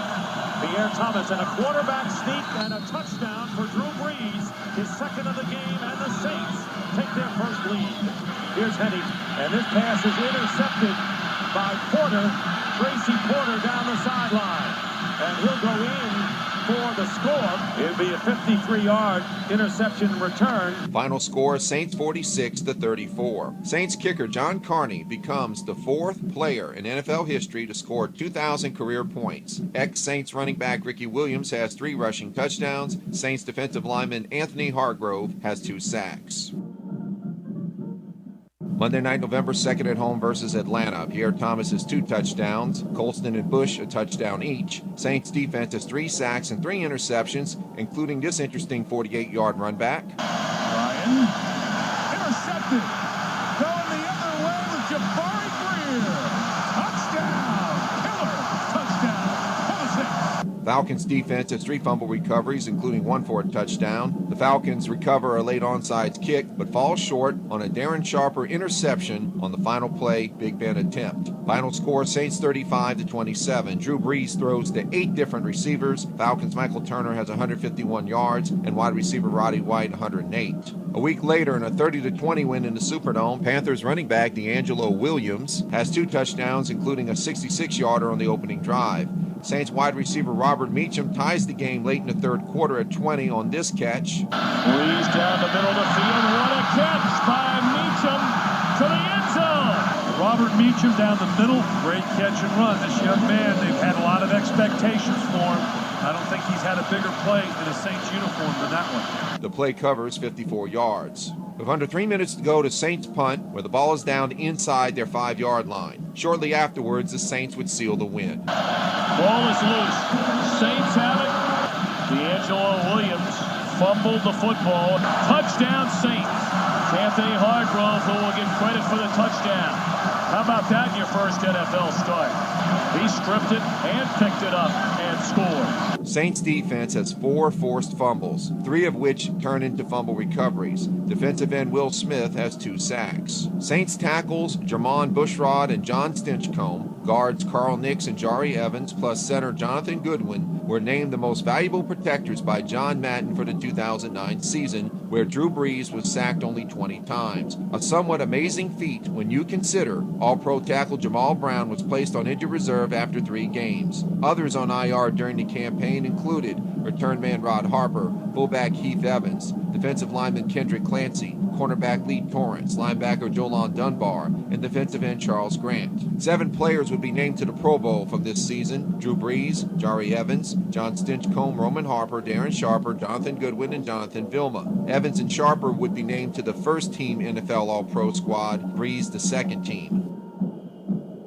And then the date of January 24th arrives. The Saints host the Minnesota Vikings in the Louisiana Superdome for the NFC Championship and the right to go to Super Bowl 44. The Vikings and Saints would swap touchdowns in the first half. Minnesota a 19-yard run by Adrian Peterson, the Saints a 38-yard pass reception by Pierre Thomas, and then Minnesota a 5-yard reception by Sidney Rice, and in the second quarter, a Devery Henderson 9-yard touchdown pass reception. With 1:24 to go in the first half, Reggie Bush fumbles a punt at the Saints' 10-yard line. That's recovered by the Vikings' Kenny Onatolu. 24 seconds later, Brett Favre fumbles the football, and that's recovered by Saints linebacker Scott Fujita, also at the New Orleans 10. The first half would end shortly afterwards. And the rest of the game would get even more exciting. The second half kickoff return by the Saints' Courtney Roby was run back 61 yards. That would lead a couple of minutes later to Pierre Thomas scoring on a 9-yard run. And then with 7:40 to go in the third quarter, Vikings' Adrian Peterson had a 1-yard touchdown run. With 2:06 to go, the Saints' Jonathan Vilma intercepts a Brett Favre pass and runs it back to the Saints' 31-yard line. The Saints end up punting after the interception. Then with 14:21 left in the fourth quarter, 1st and 10 up at the 27-yard line of Minnesota. Harvin drops the ball, and it's on the ground. It's still on the ground. Saints try to cover it up. It's loose. Scoop it and scoring. The Saints are trying to do so. It's Remy Adell who picks it up. He won't be in the end zone, but finally the Saints are able to come up with the loose ball. The ball was returned to the Vikings' 7-yard line, and then with 12:48 left in regulation, 3rd and goal from the 5-yard line. Brees in the shotgun. Looks over the middle. Steps up, can't find anybody, rolls to his right, looks around, throws to the 1-yard line, and it is going to be out of bounds just short of the goal line with Reggie Bush taking it in. After reviewing the play, the receiver broke the plane of the goal line. the Vikings tried to drive downfield and score again, but then with 9:45 left in the fourth quarter, 2nd and 8 from the 18. to the left for Favre. He looks in that direction. Throws it over the middle. Catch made. Berrien drops the ball. Stripped by the Saints. They've covered it up at the 6-yard line. The Saints take the ball away again. Jonathan Vilma covers it up. And then with 5:52 in the contest, Tracy Porter is called for pass interference, which results in an 18-yard mark-off for the Vikings. As a result, with 5:03 left, Favre hands off. Peterson left side with second effort. He is in for the touchdown. And the Vikings with the extra point will make this a new ball game with just under 5 minutes to play. A 2-yard touchdown run. The touchdown made it a 28-28 tie. The Vikings would get the ball once again and drive down to the New Orleans 33-yard line when, with 19 seconds left, this call was made. 12 men in the huddle. As a result, the Vikings are moved back to the 38-yard line. A field goal attempt at this point would have been 55 yards. So the Vikings decide to run another play. Favre, half roll out to the right, has all sorts of time, throws it, intercepted. This is Tracy Porter. He's coming back with it to the 40. He's to the 45 and taken down at the Saints 47-yard line with 7 seconds remaining in regulation. And he rolled to the right, and that's the cardinal sin of a quarterback. Throw the ball across your body into the middle of the field. He did it right there, threw it right into the arms of Tracy Porter. So the game goes to overtime. The Saints win the toss and elect to receive. Eric Thomas takes the following kickoff and runs it back to the Saints' 39-yard line. Two key plays that follow include, with 11:52 to go in the extra period, Saints tight end David Thomas is interfered with by the Vikings' Ben Lieber, and that moves the ball from the Minnesota 41 to the Minnesota 29. Then with 11 minutes to go, Robert Meacham catches a pass to the Minnesota 22. Shortly afterwards, with 10:19 left in the extra period, it was time for Garrett Hartley to chisel his name in Saints immortality. Snap, placement, kick by Hartley, and it is good! It's good! It's good! Pigs have flown! Hell is frozen over! The Saints are on their way to the Super Bowl! Is there a city anywhere in America that deserves this more than the New Orleans Saints? Despite the Vikings outdoing the Saints in first downs 31-15 and in offensive yards 475 to 257, it was time to head to Miami and get ready for destiny in Super Bowl 44. During the bye week before the Super Bowl, the late Buddy Diliberto was honored in the Buddy D dress parade. Diliberto was known for stating that if the Saints went to the Super Bowl, he'd wear a dress. Sadly, he would pass away in 2005, and radio host Bobby Hebert agreed to lead the parade from the Superdome to the French Quarter. A crowd of 20,000 was expected, and police estimates turned out to be 85,000, a definite prelude of things to come. And finally, the long-awaited day arrives, February 7, 2010. The Saints play in their first ever Super Bowl, game number 44, before 74,059 in attendance. The kickoff temperature was 60 degrees Fahrenheit, which is rather cool for the area of South Florida in which the game was being played. Their opponent, the Indianapolis Colts, led by New Orleans native Peyton Manning. The first half was a bit of a stalemate. There was 7:34 left in the first quarter. Matt Stouffer of the Colts makes a 38-yard field goal, and then with 42 seconds left in the first period, their running back Pierre Garçon has a 19-yard touchdown reception from Peyton Manning. With 9:40 to go in the second quarter, Garrett Hartley makes a 46-yard field goal. That would be the first of 3 field goals he would make on the day from 40-plus yards out, which set a Super Bowl precedent. With 8:14 left to go in the first half, New Orleans would get the ball at its own 28-yard line and slowly drive down the field, and then with 1:55 left in the first half, running back Pierre Thomas is stopped on a 4th and goal situation from the 1-yard line. The Saints would hold the Colts at bay, forcing them to punt with 46 seconds left. In return, the Saints would end up with the ball at their own 48-yard line, and then get enough yardage with 5 seconds left. Garrett Hartley makes a 44-yard field goal. Halftime score, Colts 10, Saints 6. The Saints would kick off to start the second half, and head coach Sean Payton decided to go to the bag of tricks. Steps into the football, and it's an onside kick. And it's going to be covered up by Chris Reese, I believe. He had it momentarily. They're still fighting for it. No indication as yet. There's the first indication. And after the Who plays at halftime, maybe it's the Colts who are saying we won't get fooled again, because the Saints fooled them to begin the second half with an onside kick and came away with it. With 11:50 to go in the third quarter, it leads to this Saints score. 1st and 10 Saints from the 16-yard line of the Colts. Play action. Breeze sets up the screen. Pierre Thomas. Thomas still on his feet. Down to the 5. Makes the move. He's going to score. 16 yards. the Saints in the end zone for the first time tonight and puts them in the lead for the first time after they were down 10-0 in the first quarter. The Saints are now up 13-10, but the Colts would reply with a 76-yard drive that included a tight end Dallas Clark 27-yard reception that eventually leads with 6:21 to go in the third quarter. First and goal at the 4-yard line. Two receivers to the left, one to the right. O'Dye right side, and he spins off a tackle and scores. Jonathan Vilma had him at the 4, couldn't wrap him up. O'Dye spun off that tackle and was able to go into the end zone standing up. And then the Saints replied with 2:06 left in the third quarter. Looks to be about a 47-yard field goal attempt from the left hash mark. Hartley's 2 out of 2, has this one on its way, and it is good. He is 3 out of 3. Indianapolis gets the ball back, and with 10:44 left in the fourth quarter, Matt Stouffer misses a 51-yard field goal attempt that gives the Saints the football, and then with 5:46 left in the fourth. Second and goal from the 2. Saints trailing 17-16. Thomas in the backfield. Here's the throw to Shockey, and it's a touchdown. Jeremy Shockey in the slot to the right. Gets inside Jacob Lacey. The Saints are back in the end zone on a 2-yard touchdown strike and back in the lead. At that moment, it was 22-17, so Sean Payton elects to go for a 2-point conversion. Here's Breeze rolling to his right. Throwing the reception is made. No, he couldn't make it by Lance Moore, and he made a juggle of the football and really wasn't in the end zone anyway. Even if he'd come down with it, it would have been around the 1-yard line. Juggled the football, had it on his fingertips as he was down, but still in possession of the ball. The Colts, Lacey came over and hit it with his foot. During the play, the receiver had possession of the ball with the ball breaking the plane of the goal line. The points are clear.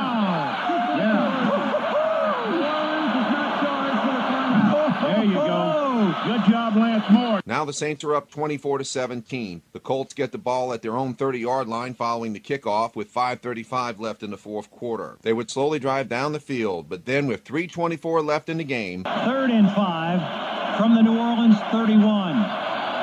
Two receivers to the left, Garcon to the right. Manning in the shotgun puts Collie in motion. Looks in his direction. It's picked off! It's picked off! It's Tracy Porter again! He's running free! He's going to go all the way! Hand outstretched! It is a Saint touchdown! 70 yards on the return! 70 yards on the return by Porter! He did it to Favre, and now he's done it to Manning! I'm going to tell you what, Tracy Porter knew that route was coming and jumped it. Peyton Manning threw it right to him. He was the only guy left out there to tackle Tracy Porter. Porter ducks to the inside, got that big break when you needed it. And took it 70 yards for the score. Wow! Porter's interception run back was officially a 76-yard return. That play was the only turnover in the entire game. New Orleans seals their first ever Super Bowl victory, 31-17. Here's Sean Payton at the Super Bowl trophy presentation. We talked about it at halftime, and it's a credit to every one of these players here. There's not enough room on this stage for all of them, but they carried out the plan. I'm proud of this team, the coaching staff, everybody back in New Orleans gets a piece of this trophy. Here we go. Drew Brees is named the MVP of the contest, and here's some of his words with the trophy presentation. We just believed in ourselves, and we knew that we had an entire city and maybe an entire country behind us. And what can I say? I've tried to imagine what this moment would be like for a long time, and it's even better than expected. But God is great, and we've got the best ownership family in the league, best head coach, best general manager, and the best team, and we proved that here tonight. Just feeling like it was all meant to be.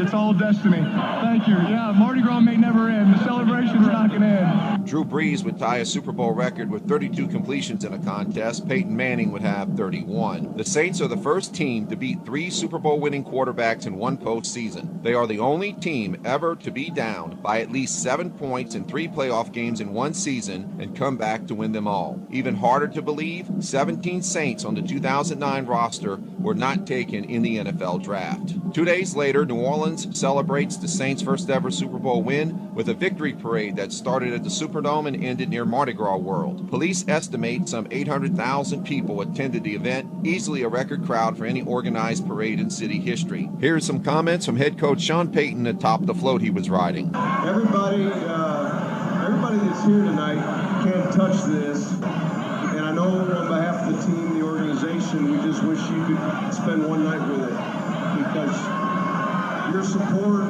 and just your following means so much to us, and we thank you, and we'll see you again this time next year.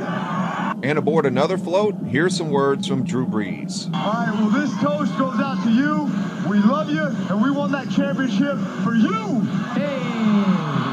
Thank you, Norm. Winning a championship was a great way for the Saints to end the decade of the 2000s. However, we won't end the decade until we go through our list of who we thought were the better players for the black and gold in the decade. Quarterback, Drew Brees. Running backs, Deuce McAllister and Reggie Bush. Fullback, Mike Carney. Wide receivers, Joe Horn and Marcus Colston. Tight end, Billy Miller. Offensive tackles, John Stinchcomb and Jamal Brown. Guards, Dari Evans and LaCharles Bentley. Center, Jerry Fontenot. Defensive ends, Charles Grant and Will Smith. Defensive tackles, Norman Hand and Brian Young. Linebackers, Scott Fujita, Jonathan Vilma, Charlie Clemens, and Scott Shanley. Cornerbacks, Mike McKenzie and Fred Thomas. Safeties, Darren Sharper and Roman Harper. Kicker, John Carney. Punter, Mitch Berger. Return specialist, Michael Lewis. Special teams coverage man, Steve Gleason. Deep snapper, Kevin Hauser. And holder, Toby Goen. The 2010 Saints stayed mainly intact, coming off the Super Bowl championship. 2 free agent losses were linebacker Scott Fujita and running back Mike Bell. The Saints' college draft selections included cornerback Patrick Robinson, tackle Charles Brown, and tight end Jimmy Graham. 2 undrafted rookies were defensive end Junior Gillette and running back Chris Ivory. 11 days after winning the Thursday, September 9th season opener, 14-9 over the Vikings, it was off to San Francisco for a Monday night contest. Reggie Bush injures his leg on a punt return and ends up missing a few games. With 1:23 to go, 49ers running back Frank Gore's touchdown and team's 2-point conversion ties the game. Then the Saints drive from their own 30-yard line to the 49ers end of the field, where Garrett Hartley is called upon. From 37 yards, kick is on its way, doesn't have a whole lot of leg, but it's good! Oh, it's good. That's all that matters. And boy, was that a wounded duck going over the crossbar. Angels on the uprights for the Saints tonight. Final score, Saints 25-22. Saints defense has 4 turnovers. 6 days later versus the Falcons in the Superdome, the Saints tied a game with 9 seconds left in regulation on a 32-yard Hartley field goal. Then in overtime, Hartley attempts the game-winning 29-yarder. There's Kyle Snap, Morstead's hold, and Hartley's kick. Missed it. He missed it wide to the left. Snap hooked it. 2 minutes left in the extra period. The Saints called timeout before a Falcons field goal attempt that would have been blocked by safety Chris Reese. Not long after, Matt Bryant attempts the winning field goal. 46 yards, left hash mark. Bryant lines it up. Snap, placement, kick on its way. Plenty of leg, and it is good. And the Falcons will go home with a rare victory in the Superdome. And there's not a lonelier person in this place right now than Garrett Hartley. Final score, 27-24, Atlanta. On October 3rd, the Saints win at home over Carolina 16-14, where John Carney is brought back as kicker and makes 3 field goals. A week later at Arizona, the Saints turned the ball over 4 times, including 2 interceptions, run back for touchdowns in a 30-20 loss. The Saints would finish the season with 31 turnovers. The club rebounded a week later at Tampa Bay 31-6, where running back Chris Ivory has 158 rushing yards and leads the 2010 Saints with 716. On October 17th, Brees would throw 4 interceptions and for the second time in 3 games had 2 of them run back for touchdowns. In this case, both by Browns defensive end David Bowens in a 30-17 loss where Garrett Hartley returns as kicker. At the end of the season, it was disclosed that Drew Brees had a partial ACL tear that affected him for 6 games. The reason the Saints didn't have to report it is because Brees was never held out of practice. The Saints then won 6 in a row row, starting on Halloween night versus the Steelers, 20-10. The Saints offense is held to 30 rushing yards, and TD catches by Saints wide receivers Marcus Colston and Lance Moore didn't occur until the fourth quarter. That was followed by a 34-3 win at Carolina, which included cornerback Jabari Greer with a 24-yard interception return for touchdown, plus Saints tight ends Jeremy Shockey and Jimmy Graham also having touchdowns. The Saints defense would have 4 sacks. A win over Seattle follows. Then on November 25th, the Saints play at the Cowboys in the Black and Gold's first ever Thanksgiving Day game. Saints have a 20-6 halftime lead thanks to 2 Chris Ivory touchdown runs. The Cowboys come back to take the lead, and then with 3:20 to go, here's Kidna from the shotgun, throws quick slant. Roy Williams wide open, 35-30, 25-20, down to the 10, and he'll be taken down there. Ball comes free. Saints have stolen it. Malcolm Jenkins has it in his hands. Saints football! Oh, baby! Malcolm Jenkins gives the Saints a heartbeat. The Saints then drive 89 yards in just over a minute, and then with 2 minutes to go, here's Breeze, play action, looking, throwing into the end zone. Caught by Lance Moore for the touchdown! Mighty Mouse comes to the rescue as he got inside Mike Jenkins. Afterwards, the Cowboys miss a 59-yard field goal attempt on the final play. Saints win 30-27. Thomas Morstead averages 60 yards per punt. 10 days later at Cincinnati, late in the contest, the Saints at the Bengals 7-yard line draw off defensive tackle Pat Sims for a first down that is followed by a 3-yard touchdown catch by wide receiver Marcus Colston for a 34-30 win that was sealed by a last-play sack by Saints safety Roman Harper. 1 week later, the Saints beat the Rams 31-13. Colston has 2 touchdown catches. Cornerback Malcolm Jenkins has an interesting play. Bradford's pass, and it's intercepted by Malcolm Jenkins. Bradford misses him. Jenkins all the way for the touchdown. 96 yards.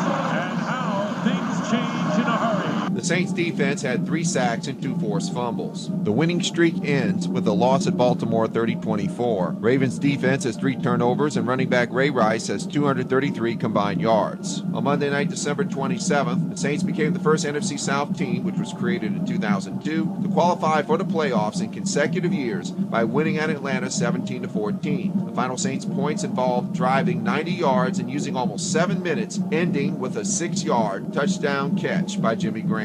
The Saints close out the 2010 regular season with a record of 11-5 and a 23-13 loss in the Superdome to Tampa Bay, where many starters were pulled once Atlanta was assured of winning their game as well as the division title. Injuries to Malcolm Jenkins, Chris Ivory, and Jimmy Graham in this contest would prevent them from participating in postseason action. On January 8, 2011, the Saints played a wild card round playoff game at Seattle. Even though the Seahawks had a 7-9 record, they are awarded a higher seed as NFC West Division champ. The Saints would lose 41-36. The clinching Seahawks touchdown was scored with 3:38 to go. 2nd and 10, Seahawk 33. Backs offset. Lynch again, left side. Marshawn Lynch with second effort has the first down, and he's still on his feet in the Saints territory. 40, 35, pushes away a defender, down to the 20, down to the 15, down to the 5. He will score. That's one of the things that you'll get when you got guys trying to strip the football instead of making a tackle, and he never decided to go down. The run symbolized the Saints' sloppy defensive play that day. Drew Brees throws for 404 yards and 2 touchdown passes. Running back Julius Jones, 2 touchdown runs. Garrett Hartley, 3 field goals. Seattle quarterback Matt Hasselbeck has 4 touchdown passes. Seattle became the first NFL team with a losing record to enter the postseason and win a postseason game. The offseason leading into the 2011 Saints campaign featured the departures of tight end Jeremy Shockey because of Jimmy Graham's performance, and safety Darren Sharper, who later retired. Running back Reggie Bush was traded to Miami for a 6th-round pick, and safety Jonathan Amaya. Tackle John Stinchcomb decided to retire in preseason. The Saints' 2 first-round selections were defensive end Cameron Jordan and running back Mark Ingram. On July 29th, the Saints signed running back return man Darren Sproles from the Chargers. With center Jonathan Goodwin leaving for the 49ers, the Saints signed center Olin Kreutz from the Bears, but after an injury and feeling wear and tear had caught up with him, he retired after 6 games at age 34. Brian De La Puente would replace him. Kicker Garrett Hartley is gone for the year after suffering a significant hip injury during preseason and is replaced with former Panther John Casey. Thursday night season opener was at Green Bay. The Saints down 21-7 in the first half, slowly came back, featuring this score. Tim Mastay punts it away. Darren To his left, and he's got a hole. He's up to the 45 midfield, to the 40. Only the punter to beat. He'll outrun him down the far sideline. 10, 5, touchdown, Darren Sproles, 71 yards long. Does a great job of reading his blockers as they're getting out in front. The Saints drove 79 yards in the last 108 of the game, where following a defensive pass interference penalty, the Saints had an untimed down at the 1-yard-line, where running back Mark Ingram falls short up the middle. Final score 42-34 Packers. 4 wins in a row followed, including October 9th at Carolina, 30-27. With 57 seconds to go, the Saints cap off an 89-yard drive with this pass. At the Panther 6-yard line, where it is 2nd and 1. 13th play of this drive. Play action. Breeze going to throw underneath. Pierre Thomas to the goal line. Touchdown, Saints! And the Saints have driven the length of the field for the go-ahead score. The streak ended at Tampa Bay 26-20, where Drew Brees has 3 interceptions, including from the Bucs' 4-yard line by linebacker Quincy Black with 3:24 to go. During the contest, Saints head coach Sean Payton injured his tibia and meniscus when tight end Jimmy Graham was pushed into him on a sideline tackle. His coordinators took over the play calling duties for the rest of the game. He would either coach from the press box or on crutches for a few games to follow. The next week in the newly named Mercedes-Benz Superdome on Sunday night, the Saints set a club record for most points in a quarter at 21, most points in a game, and largest margin of victory in a 62-7 win over the Colts. Here's a shot by Breeze into the end zone, and the catch is made for another touchdown for Marcus Colston. 2nd and goal from the 6. Breeze in the shotgun. Throws at the goal line. This will be a touchdown to Sproles. Sproles caught it at the 1 and just danced into the end zone between a pair of Colt defenders who look at one another in total disbelief. It's going to go to the fullback, and he will be stopped short. No, they gave it to him. Wow. They did. They gave him the touchdown. The official on the far side, he saw where Jed Collins was and awarded him a touchdown.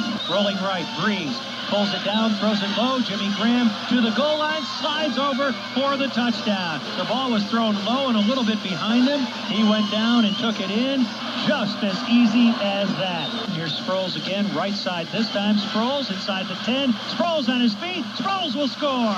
Painter, play action. Under pressure, hit by Charleston, and this will be an interception by Torrance. Lee Torrance inside the 30, 25-20, still on his feet, 15-10. Nobody wants to tackle him until he's in the end zone for the score.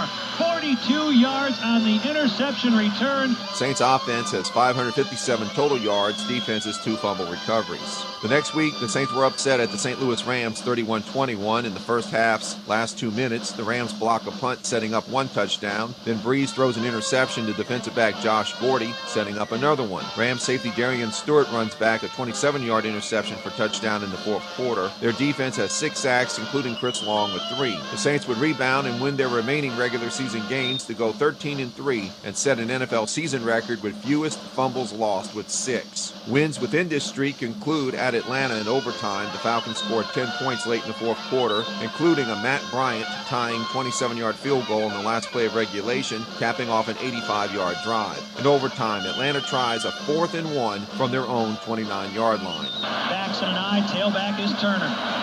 They put White in motion. Ryan still up under center. They give it to Turner. Turner, he does not get it. Does not get it. It goes over to the Saints at the 29-yard line. Malcolm Jenkins and a host of other Saints come up and stone Michael Turner at the line of scrimmage, and the Falcon gamble fails. The stop allows the Saints' John Casey to try his 4th field goal of the game. Drescher to snap. Daniel puts it down. Casey's kick is up, and it is good, and the Saints have won. The Saints in overtime on a 26-yard John Casey field goal. One of the greatest games in the long and storied history of this tremendous rivalry. Final score, Saints 26-23. December 11th at Tennessee, the Titans drive 75 yards in the last 134 of the contest when quarterback Jake Locker is sacked at the 5-yard line by Saints linebacker Jolon Dunbar to seal the 22-17 win. A record-breaking Monday night, December 26th, a 45-16 win win at home over Atlanta. Besides cornerback Malcolm Jenkins having a 30-yard fumble return for touchdown and Thomas Morstead averaging 52 yards per punt, Drew Brees becomes the NFL's single-season passing yards record holder, which at season's end was 5,476. And there it is, a 9-yard strike right over the middle to Darren Sproles. Move over, Marino. There's a Brees coming through the door. Drew Brees has just broken Dan Marino's single-season passing yardage record that was set way back in 1984, and the fans rise as one as you can hear the chant of Drew, Drew, Drew. The Saints gained 617 total yards in the season finale versus Carolina, 45-17. Saints set NFL season records, including Brees' 468 completions, the team with 416 first downs and 7,474 offensive yards, Darren Sproles with 2,696 all-purpose yards, and a home game point record with 329. Saints punter Thomas Morstead sets a club season record with a 47.9-yard average. Saints go 8-0 at home for the first time ever. Wide receiver Marcus Colston has his 5th 1,000-yard receiving season. Tight end Jimmy Grant also goes over 1,000 yards. Safety Roman Harper leads with 7.5 sacks. The offensive line, consisting of regulars Brian Delapuente, Jari Evans, Carl Nix, Jermon Bushrod, and Zach Street, wins the John Madden Most Valuable Protectors Award, second time in 3 years. The Saints host a first-round wildcard contest versus the Lions, despite Lions wide receiver Calvin Johnson having 211 yards and linebacker Justin Durant with 2 fumble recoveries. The Saints pull out a 45-28 win with 626 total yards, and for the second time in postseason history, have 2 100-yard receivers in Robert Meacham and Marcus Colston. 6 days later at San Francisco, the Saints committed 5 turnovers and still had a chance to win, where 4 lead changes occurred in the last 5 minutes of the game. First, with 4:11 to go, throws over the middle, Sproles! Sproles down to the 25, Sproles to the 20, Sproles to the 10, Sproles rolls into the end zone on a 44-yard touchdown strike. Then with 2:18 to go, from the Saint 27, Smith is in the shotgun. He's going to run it to the sideline. He's got blocking in front. Smith is going to run down the sideline, and he is going to score. With 1:48 left in the contest, Brees calls for the football. Niners bring 4. Brees under pressure, throws it downfield for Graham, makes the catch. 30, 25, 20, 10, down to the 5, and Graham will score. Holy cow, you gotta be kidding me. Saints up by 3 with 40 seconds to go. Here's Smith stepping up and delivering. It's Davis once more, beats Jenkins, and now he's beating Harper, and now he goes down the far sideline and is knocked out of bounds all the way down at the 20-yard line of New Orleans. And then finally with 14 seconds left on the clock. So on 3rd and 4, Smith will stand in the shotgun. Throws the ball over the middle. The catch is made at the goal line. Touchdown. And it's Vernon Davis again, who has absolutely killed the Saints. In front of Roman Harper, that's a 14-yard touchdown strike with 9 seconds remaining. Final score, 36-32 49ers. This was the first game in Saints history where they had 3 100-yard receivers, Colston, Sproles, and Graham. It was a tough loss to take, but definitely a memorable, if not historic, way to end the season. And now it's time for another Saints timeout. And what we will call the third version of the New Orleans Voodoo began officially on September 14, 2010, when Dan Newman, the owner of the Bossier City Battle Wings of Arena Football's minor league, announced his team would be moving to New Orleans and had secured the logos and rights to the Voodoo name. Derek Stingley was named head coach on September 16th, with John Norris as general manager. Stingley was previously hired as Voodoo head coach under the Tom Benson ownership on September 16, 2008, but the deal was nullified when the team ceased operations a month later. The club would go 2-12 before Stingley was fired and replaced by Norris. Final record in 2011 was 3-15. The team's standout player was P.J. Barry as Ironman of the Year, first team All-Arena kick returner with 2,058 kick return yards, and All-Ironman team, helped by his 1,593 receiving yards and 27 touchdown catches. Tommy Taggart Jr. led with 193 rushing yards. He and Barry had 9 rushing touchdowns. Noteworthy quarterbacks were Danny Wimprine with 46 touchdowns and Dee Bryant with 25. Leading Leading receivers included Barry, Carlise Franklin, and Skylar Green. James Harris led with 4.5 sacks and 3 defensive touchdowns. Alvin Ray Jackson had 89 total tackles and 8 interceptions. In 2012, Pat O'Hara became head coach with the Voodoo going 8-10 and losing a first-round playoff game at the Philadelphia Soul 66-53. Standout players include linebacker Alvin Ray Jackson, first-team All-Arena with 14 interceptions, and defensive back Jeremy Kellum, second-team All-Arena with 95.5 total tackles. Josh Bush led with 98 rushing yards and 963 return yards. Joe Alajajian with 10 rushing touchdowns. Kurt Rocco became starting quarterback with 107 touchdowns and 5,317 passing yards, both single-season franchise records. Leading receivers were Bush, L.J. Castile, and Corey Payne. Michael Janik led with 3.5 sacks. DeMarcus Robinson, 91.5 total tackles. O'Hara's Voodoo would slip to 5-13 in 2013. Quarterback Chris Dixon had 9 rushing touchdowns. Kurt Rocco would have most of the snaps and threw for 49 touchdowns, though a knee injury would hamper him somewhat. Quarterbacks Bill Stull and Zach Eskridge would also have playing time. Leading receivers were Courtney Smith, Donovan Morgan, and Corey Payne, who also led in kick returns, 1,392 yards and 4 touchdowns. Marlon Favorite led the defense with 7 sacks. Cameron McGlynn had 6 interceptions. Over 60 tackles each were obtained by Eddie Moten, Dwight McClain, and DeMarcus Robinson. Because of renovations to the New Orleans Arena, the Voodoo's last 6 home games this season were played in the Louisiana Superdome. O'Hara's Voodoo would further fall to 3-15 in 2014, where 2 players made the second-team All-Arena squad. Defensive back Cameron McGlynn, who had 10 interceptions and 96.5 total tackles, and kick returner Larry Beavers, who had 80 catches for 1,020 yards and 1,136 kick return yards and 4 touchdowns. Quarterback Ryan Perilou had 9 rushing TDs, Adam Kennedy 10. Perilou and Kennedy split time at quarterback with Kurt Rocco, where the 3 combined for 78 passing touchdowns. L.J. Castile had 26 receiving touchdowns. Mike Alston leads with 8.5 sacks. Special team woes affected the Voodoo in this 4-year span as they went through some 12 kickers. On October 15th, 2014, the Voodoo named Brandon Rizzuto as general manager and Dean Kokonos as head coach. The club would only win 3 games in 2015. Noteworthy players include Adam Kennedy with 43 touchdown passes, Chris DeVault with 109 receptions, 23 touchdowns, and 40 kick returns, and Cortez Stubbs with 80 tackles and 4 interceptions. The league took over the franchise with 4 games left due to financial issues, resulting in the club folding on August 9th.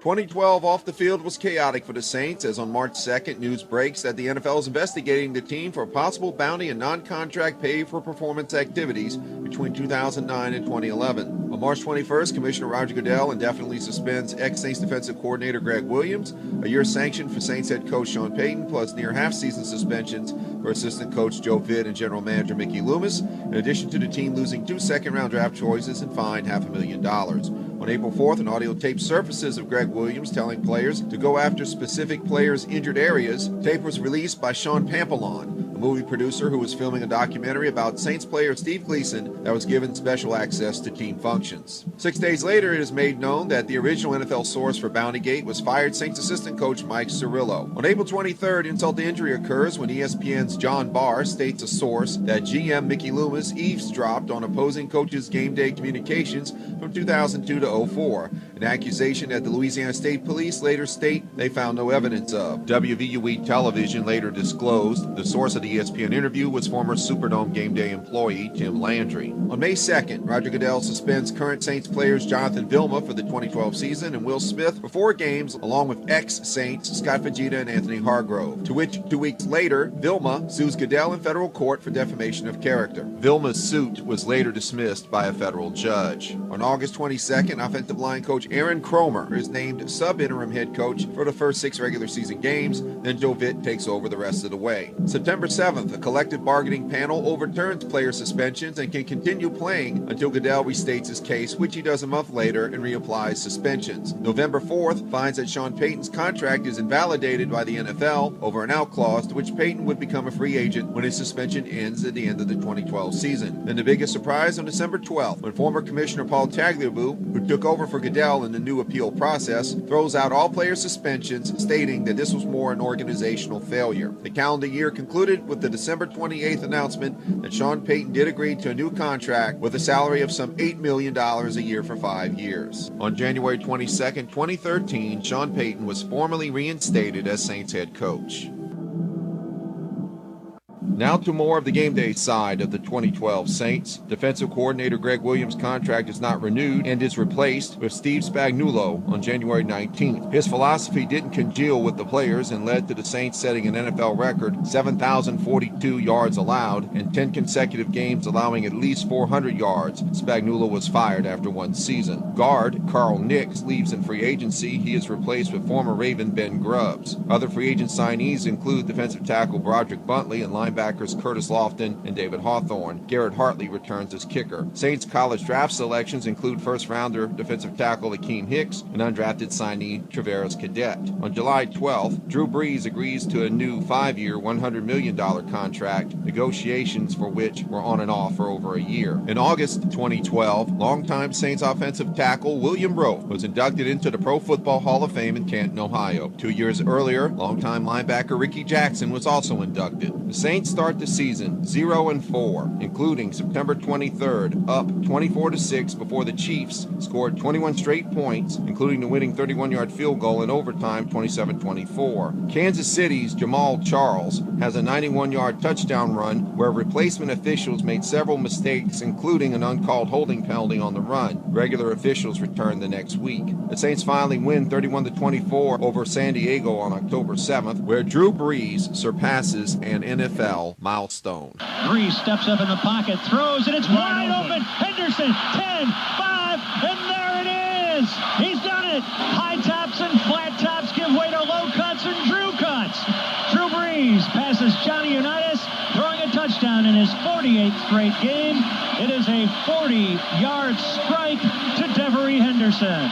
Brees brings that football to the sideline. It's probably on its way to Canton, Ohio shortly. And number 9 to follow eventually.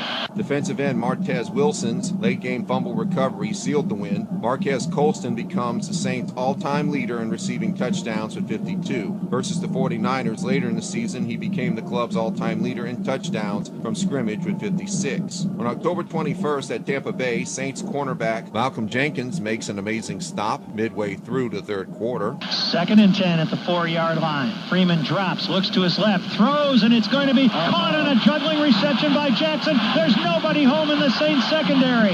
Down at the 25, 20, 15, 10, and finally Malcolm Jenkins runs him down from behind all the way down at the 1-yard line.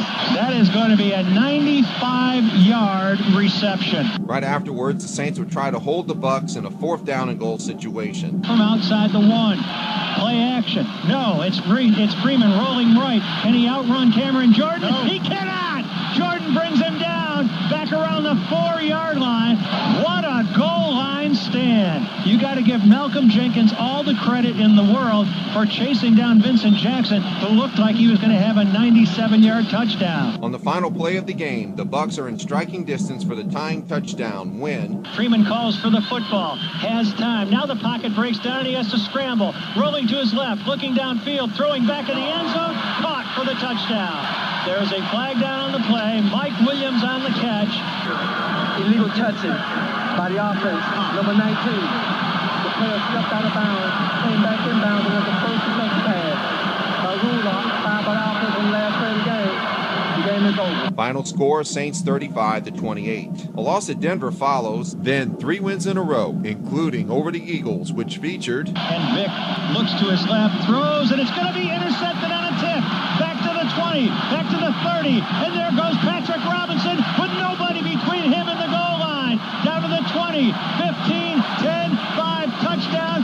That's going to be a 98-yard return of the interception by Robinson for the touchdown. The Saints defense has 7 sacks. A week later, the Saints end the Falcons' 8-game winning streak, 31-27. Jimmy Graham has 2 touchdown catches and 146 yards. Thomas Morstead hits a 55-yard punt from his own end zone late in the game to help hold the Falcons at bay. Losses at home to San Francisco and at Atlanta followed, where Drew Brees has 7 interceptions total, 2 run back for touchdowns versus San Fran, and at Atlanta his 54-game touchdown pass streak ends. On December 9th, a loss at the Giants, 52-27, only the 3rd time in club history they gave up at least 50 points. Saints special teams give up 224 kick return yards by Giants' David Wilson, including a 97-yard touchdown return. A week later, the Saints rebound in a 41-0 win over the Bucs in the Superdome, the first Saints shutout victory in 17 years. Saints defense has 4 interceptions. Thomas Morstead averages 53.6 yards per punt. He would finish the season with a 50.1-yard average. He and guard Jari Evans would go on to the Pro Bowl. The Saints are eliminated from playoff contention on December 23rd versus Dallas. The contest goes to overtime. After the Cowboys punt on their first possession in the extra period, the Saints drive into Dallas's half of the field when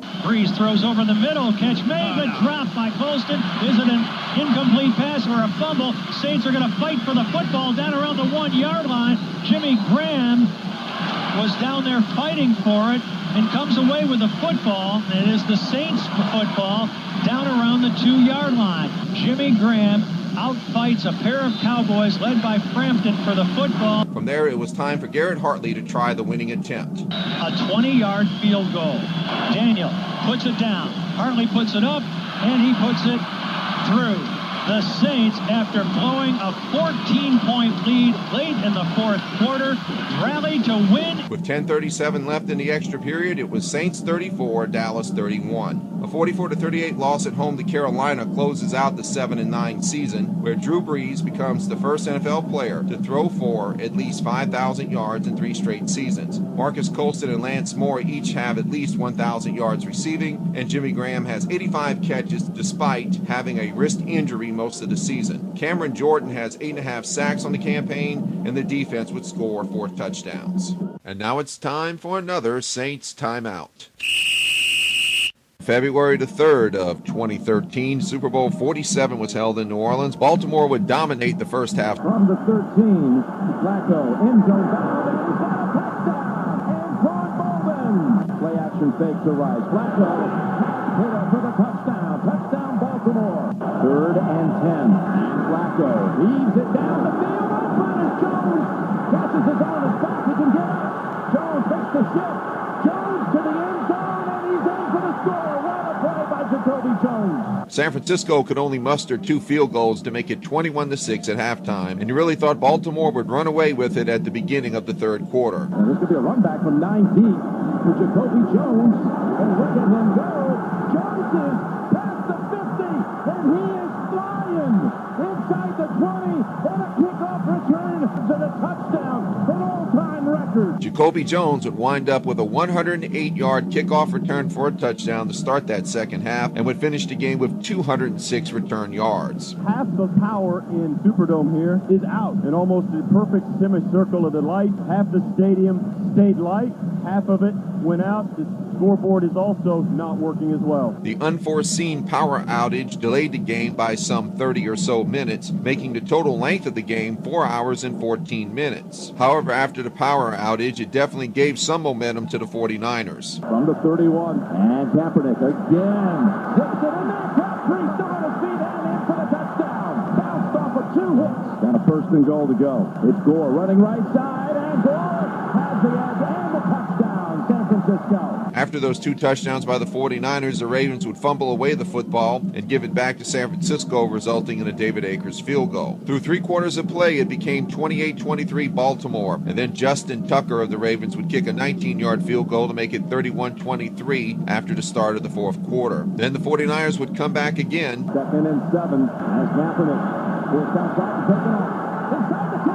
Kaepernick in for the touchdown. Wow, did he get there in a hurry. That Colin Kaepernick 15-yard rushing touchdown would make it 31-29 with the two-point conversion no good. The Ravens rallied back with a 38-yard Justin Tucker field goal to make it 34-29. With under 2 minutes to go, the 49ers tried to get in the end zone but to no avail, including one controversial play where Michael Crabtree of the 49ers was held by the Ravens, but no call was made. The Ravens tried to run out the clock, with eventually punter Sam Cook running out of the end zone for a safety to make it 34-31 and the Super Bowl victory going to the Ravens. And Joe Flacco was named MVP of the contest.